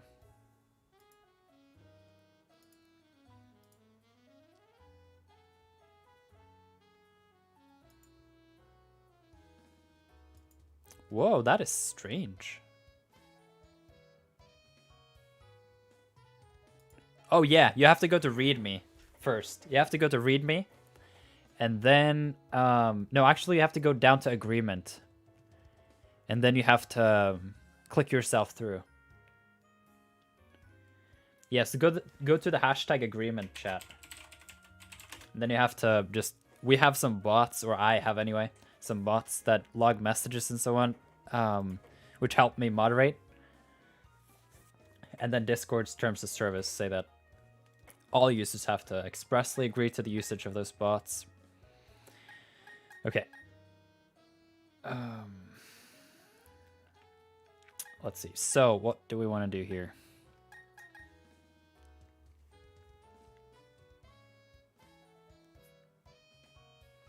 I'm just going to go Jolly. Why not? In this case, it's a 50-50 gender split, so I think I'll just do 2 eggs and just call it a day, but maybe I should use 3. But yeah, what I'm trying to do right now is to get a 5 IV male Baneri that I can breed with my female. Oh, I forgot the Everstone.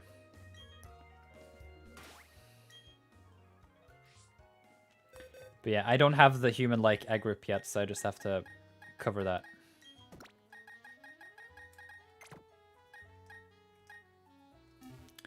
And then the binary is male, so I have to fix that too by getting a female. I battled in the global room once, and the person had a team of 6 shiny hacked Ubers. Never went there again. Yeah, that's the other thing. Like, there are... I mean, like, I feel like there's a decent, like, gradient in terms of what level people are in competitive and in breeding. And that creates a very interesting dynamic in the Nirth Heart Discord server, and to some extent in the live streams here too, where there's a good conversation at all levels. Like, you can essentially ask whatever questions you have about competitive or breeding or anything about the game, and someone has the good answer for what is relevant and understandable at wherever you are. Like, for example, for someone who's unfamiliar with what IVs are and EVs, to go into like heavy balancing of effort values and the natures and to really figure out how to make a proper competitive Pokemon, there's a little bit of a leap there. But the overall, I would say it's a place where there are a lot of great people, and great people make for great experiences.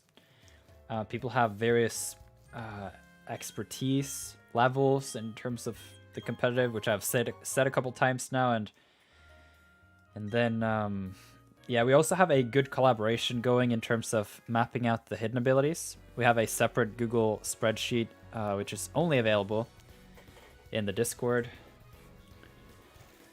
and there are other resources too. Like, yeah, actually, I think I'm just gonna keep it to that. But yeah, I would say for $2, I essentially created the Discord server that I wish was available, but was not, so I made it. Given that I'm a proper player, in the sense that I'm against cheating, unofficial software, unlicensed emulators, and all that stuff. It's just a Pokemon community for passionate Pokemon fans who are interested in playing the actual games and who have a hard stance against cheating. And if that sounds like you, then the Nirth Heart Discord server is the place for you.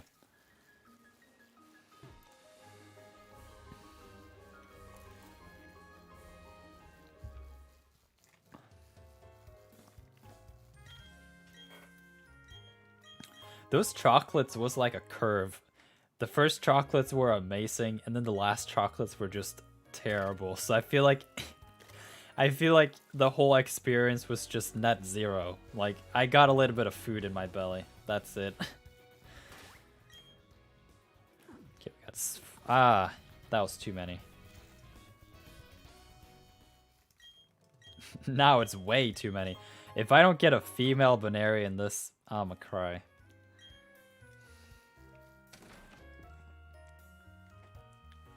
Okay, let's see. Are you in the lobby now? No. You have to go to agreement, my friend. And then click on the Nirth Heart. I'm in the room, lol. Oh yeah, you're having the battle. No problem. Okay, we're gonna take back the Pokemon. And then, I don't have the next parent. They haven't hatched yet. That sounds a little inappropriate, but... we just need to bike around and get these Banary going. What Pokemon do you find the most creepy? Hypno, maybe?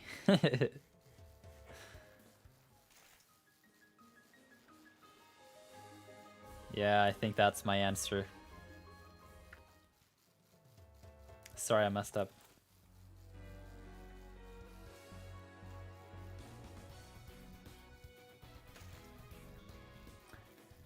Yeah, so just to summarize your question, DY or DU, what does your community offer Nirth? There's a lot of cheaters out there. Well, it's a place where it disproportionately is people who do not cheat in any way whatsoever. And those we discover, we throw out. And there are certain ways you can go about playing Pokemon to really limit the downside of the negative impacts that players who cheat can have on you and your save file and your interest in the game. But I mean, given the current state of things, this is the only way to go about it, in my opinion. the way that I've set up the YouTube channel here and the Discord. So, I mean, if you're interested in playing Pokemon properly, then this channel and my Discord is the only game in town. Lost Battle Tower at 42. Oh man, that's really close. It's 49 battles that you have to win in order to clear it and proceed to Master Rank. But that's a lot further than I have been able to do. I think my current streak is like 30 something.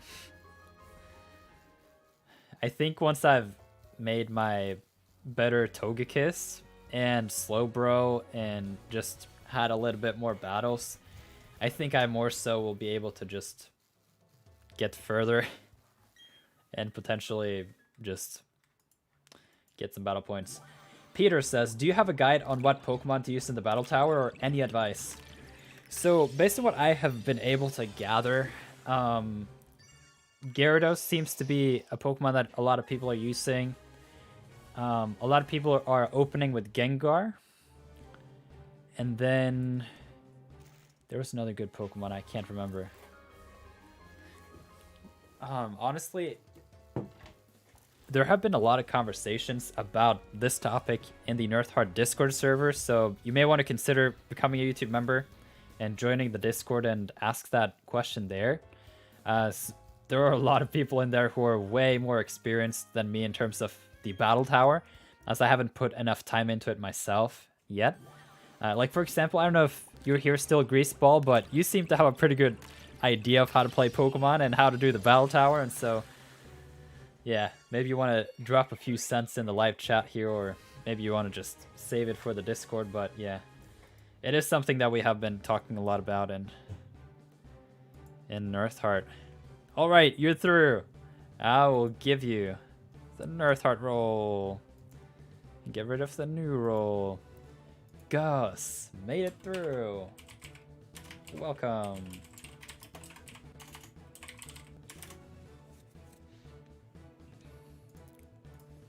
All right, we got the first Baneri.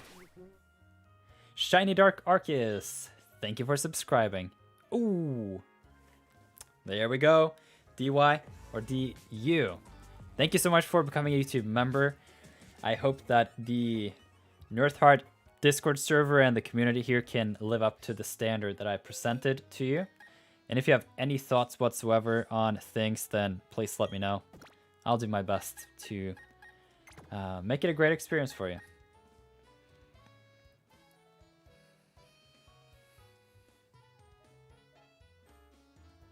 Yeah, I give Baneri the...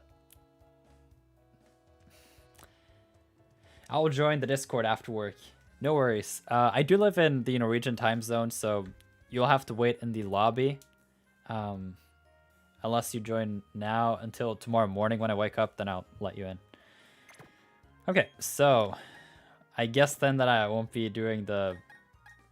I'll be doing a modest Baneri, maybe. And you're welcome. Yeah, welcome to the chat. Okay, I'm gonna just speed through this process since we're live streaming.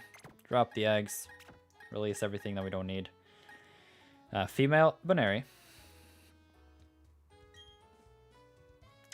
We can move the held item down to Abra. We can release the male Baneri. And this Abra we don't need. Now we can pop this Ditto back in the box. It is jolly. There we go. Yay, I made it into the Discord, says Gus. Welcome. I hope you have a great time in there. And I do look forward to battle, trade, chat, just have a good time with Pokemon with you all in general.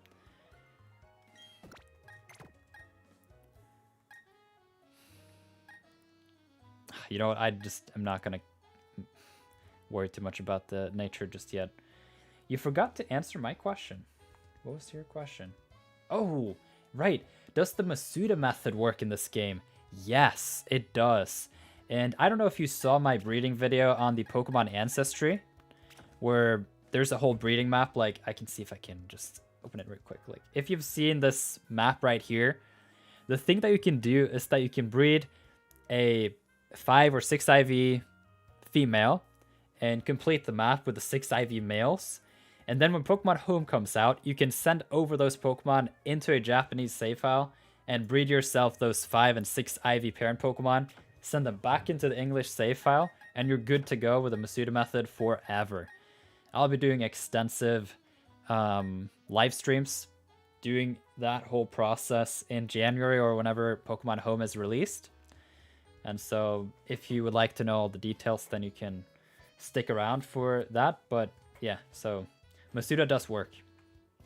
And actually, the Shiny Charm has been significantly reduced in its utility. So Masuda method actually has turned out to be the only game in town for the most part, because getting the living decks in Pokemon Brilliant Diamond and Shining Pearl, or at least, you know, completing the entire national decks, is a big effort. DU says, I will work on Masuda method once Pokemon Home is available, since I use Spanish and English. That's amazing. Yeah, Pokemon Home will be really cool for that. I have a lot of Pokemon that I'm waiting on breeding until I can get that Masuda Ancestry set up as well. Because essentially, at some point, it would be amazing to breed my own 6 IV Pokemon of each egg group. And I only need 7 Pokemon since there are 13 egg groups, so I can just specifically choose a particular Pokemon to go for. And then I only need 7 Japanese male 6 IV Pokemon. Well, I'm not going to include the whole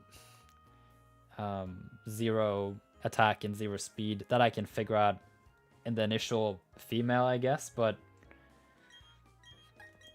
yeah, I only need 7 6 IV Japanese males for all the 13 egg groups. And at that point, I have a 1 in 684 chance of hatching a shiny. And then at some point, I'm going to go for the shiny Charm as well, just because. Then it becomes like a 1 in 500. And then we are set for the long haul, just like cruising into those 4-digit hours. Because I was hunting for Fion, which I'm giving them away, but now hunting for Giratina. Alright, good luck. Joshua says, if you're new to the battles, I'd like to say run Dragon Dance, Gyarados, and to punch holes in the opposing team, and Gyarados, no, Garchomp, to clean up. They have a decent instrument. Garchomp it was, right. Was you the one who suggested Gengar as well, like Gyarados, Gengar, and Garchomp? Give me 1 second.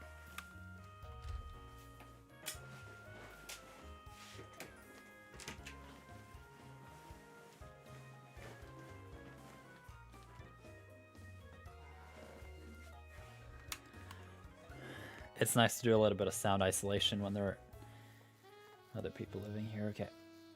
Let's see. Oh, and by the way, the live stream is going to last for another 10 minutes or so. And then I'll go and do some exercise. Wait, did it not have an egg for us? Wait, is Bonary... No, Bonary is field. I just have to keep going. Trust myself. But yeah, this has been a great live stream. I'm glad that you guys are having a good time.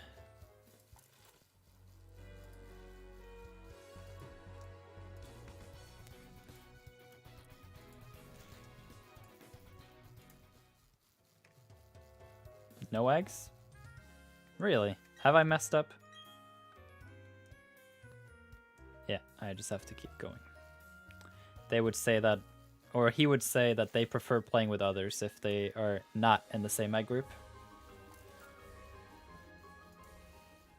But yeah, I've already checked that thing like so many times, just because you can actually, with that breeding map that I put together, you can switch out Bonary and Shallows for the Waltz and Spinda combo.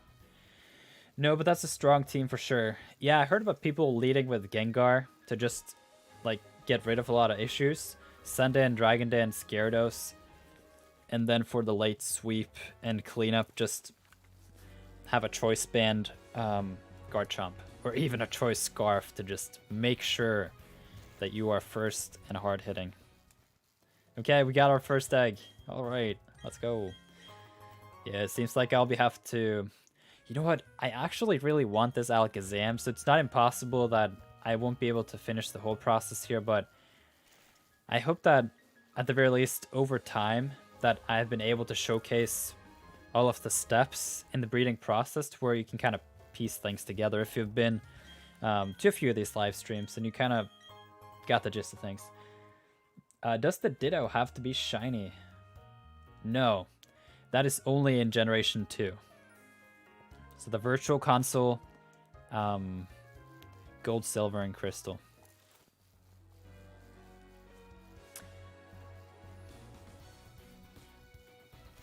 You just have to make sure that the language, that the save file of the two different Pokemon where they were caught are in different languages. So it's not the region. Like if you take the plane to Japan, that's not going to make the difference. It's when you start up the game, you choose the language, and you have to find someone who plays in a different language.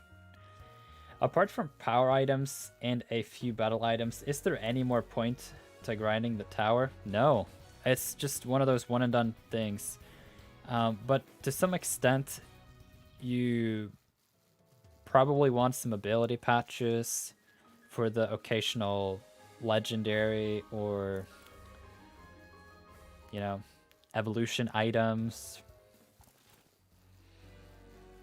It's also a nice place to just battle and learn more about Pokemon, testing the limits of your teams and so on. So at that point, like if you have an excess of battle points, at that point you can probably just use them for proteins and berries and things and just like splurge in your wealth.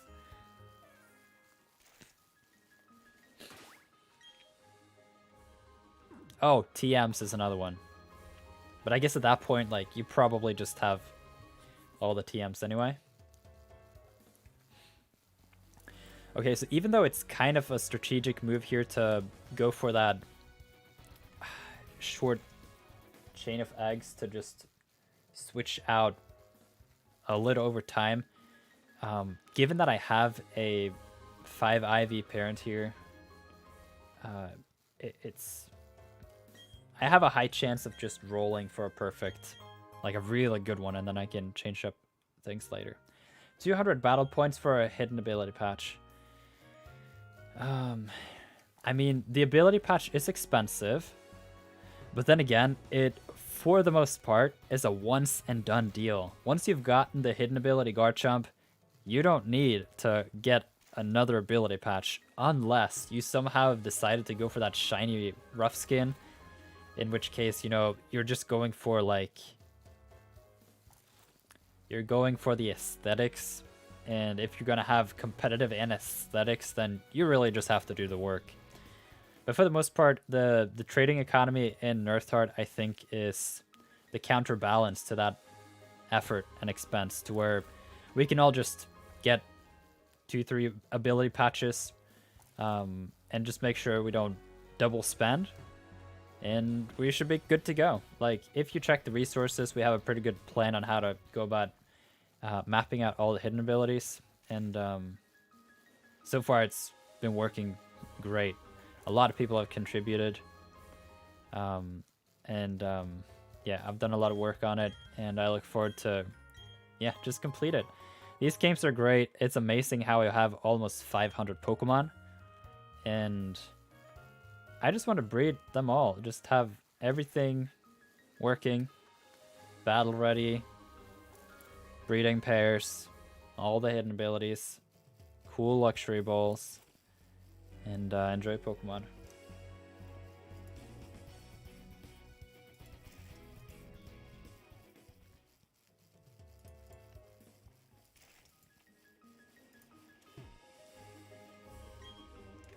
Alright, we got the first Bonary egg in the new batch. I did release all the Pokemon, so not released, but just I dropped all the other eggs in the box. Oh, crit earthquake. Yeah, that's gonna hurt.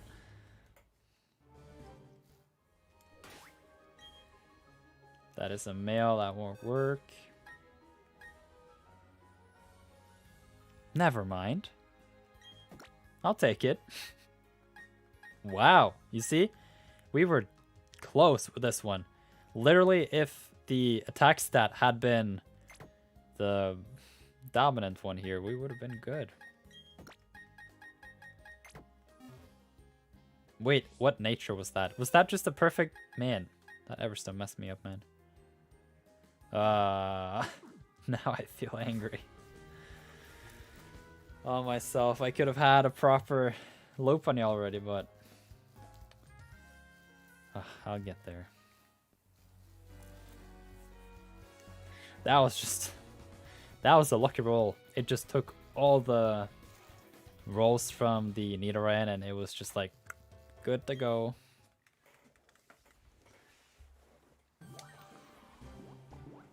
That's a 50-50 chance between male and female. And so unless I'm like max unlucky, I should get at least 2 Ivies here. Thanks. I think that's what to be expected. Another male.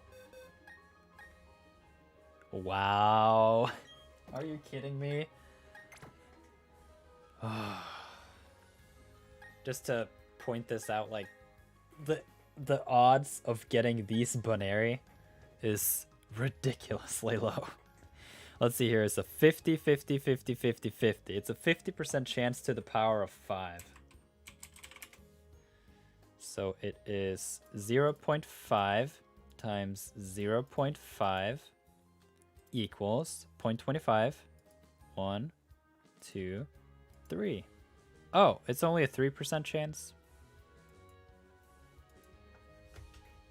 It's still a 3% chance. And I guess then that getting... if I'm hunting for the thing?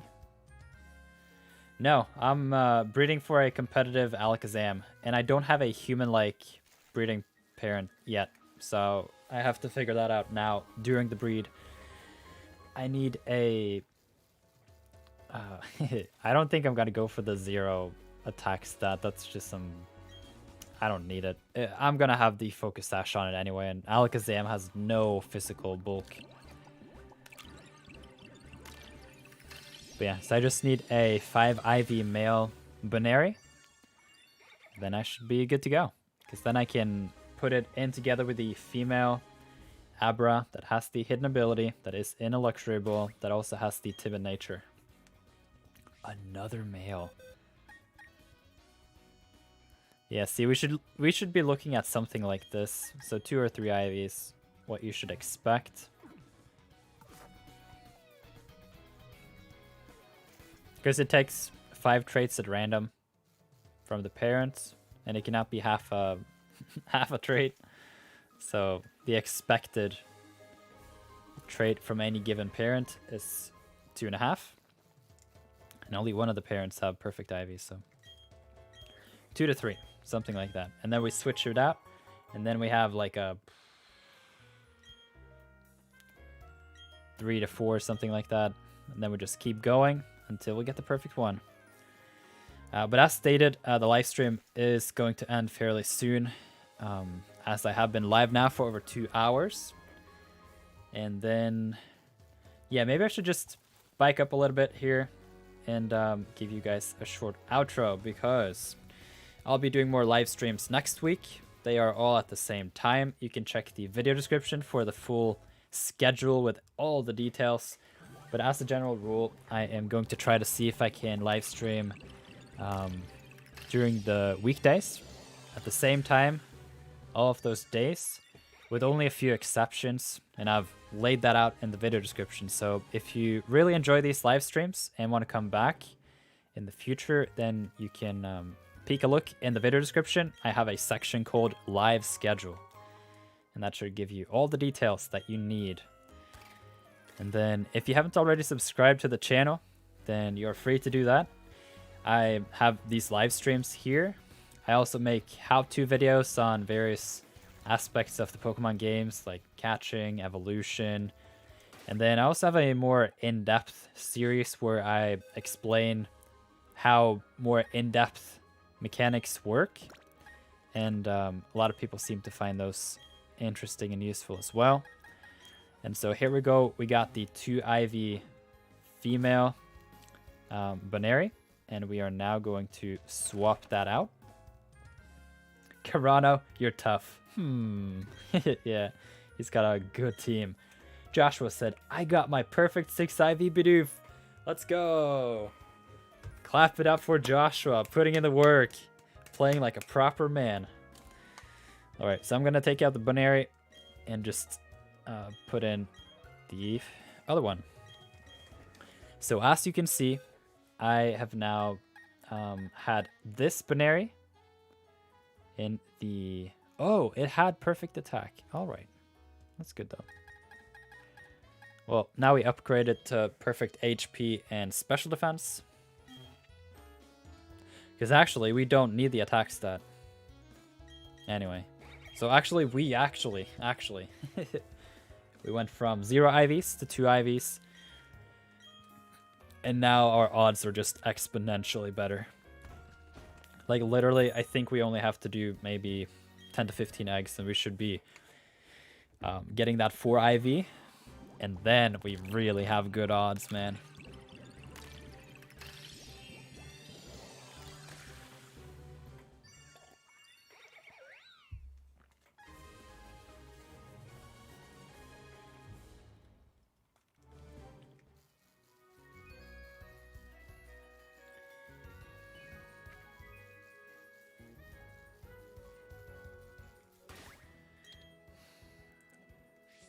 Okay, let's take a look at this Baneri.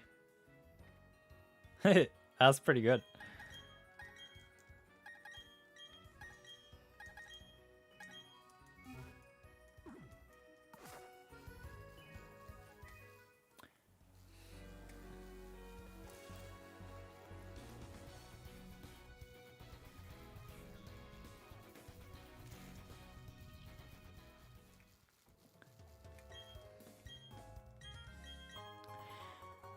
I don't foresee that I'm gonna get like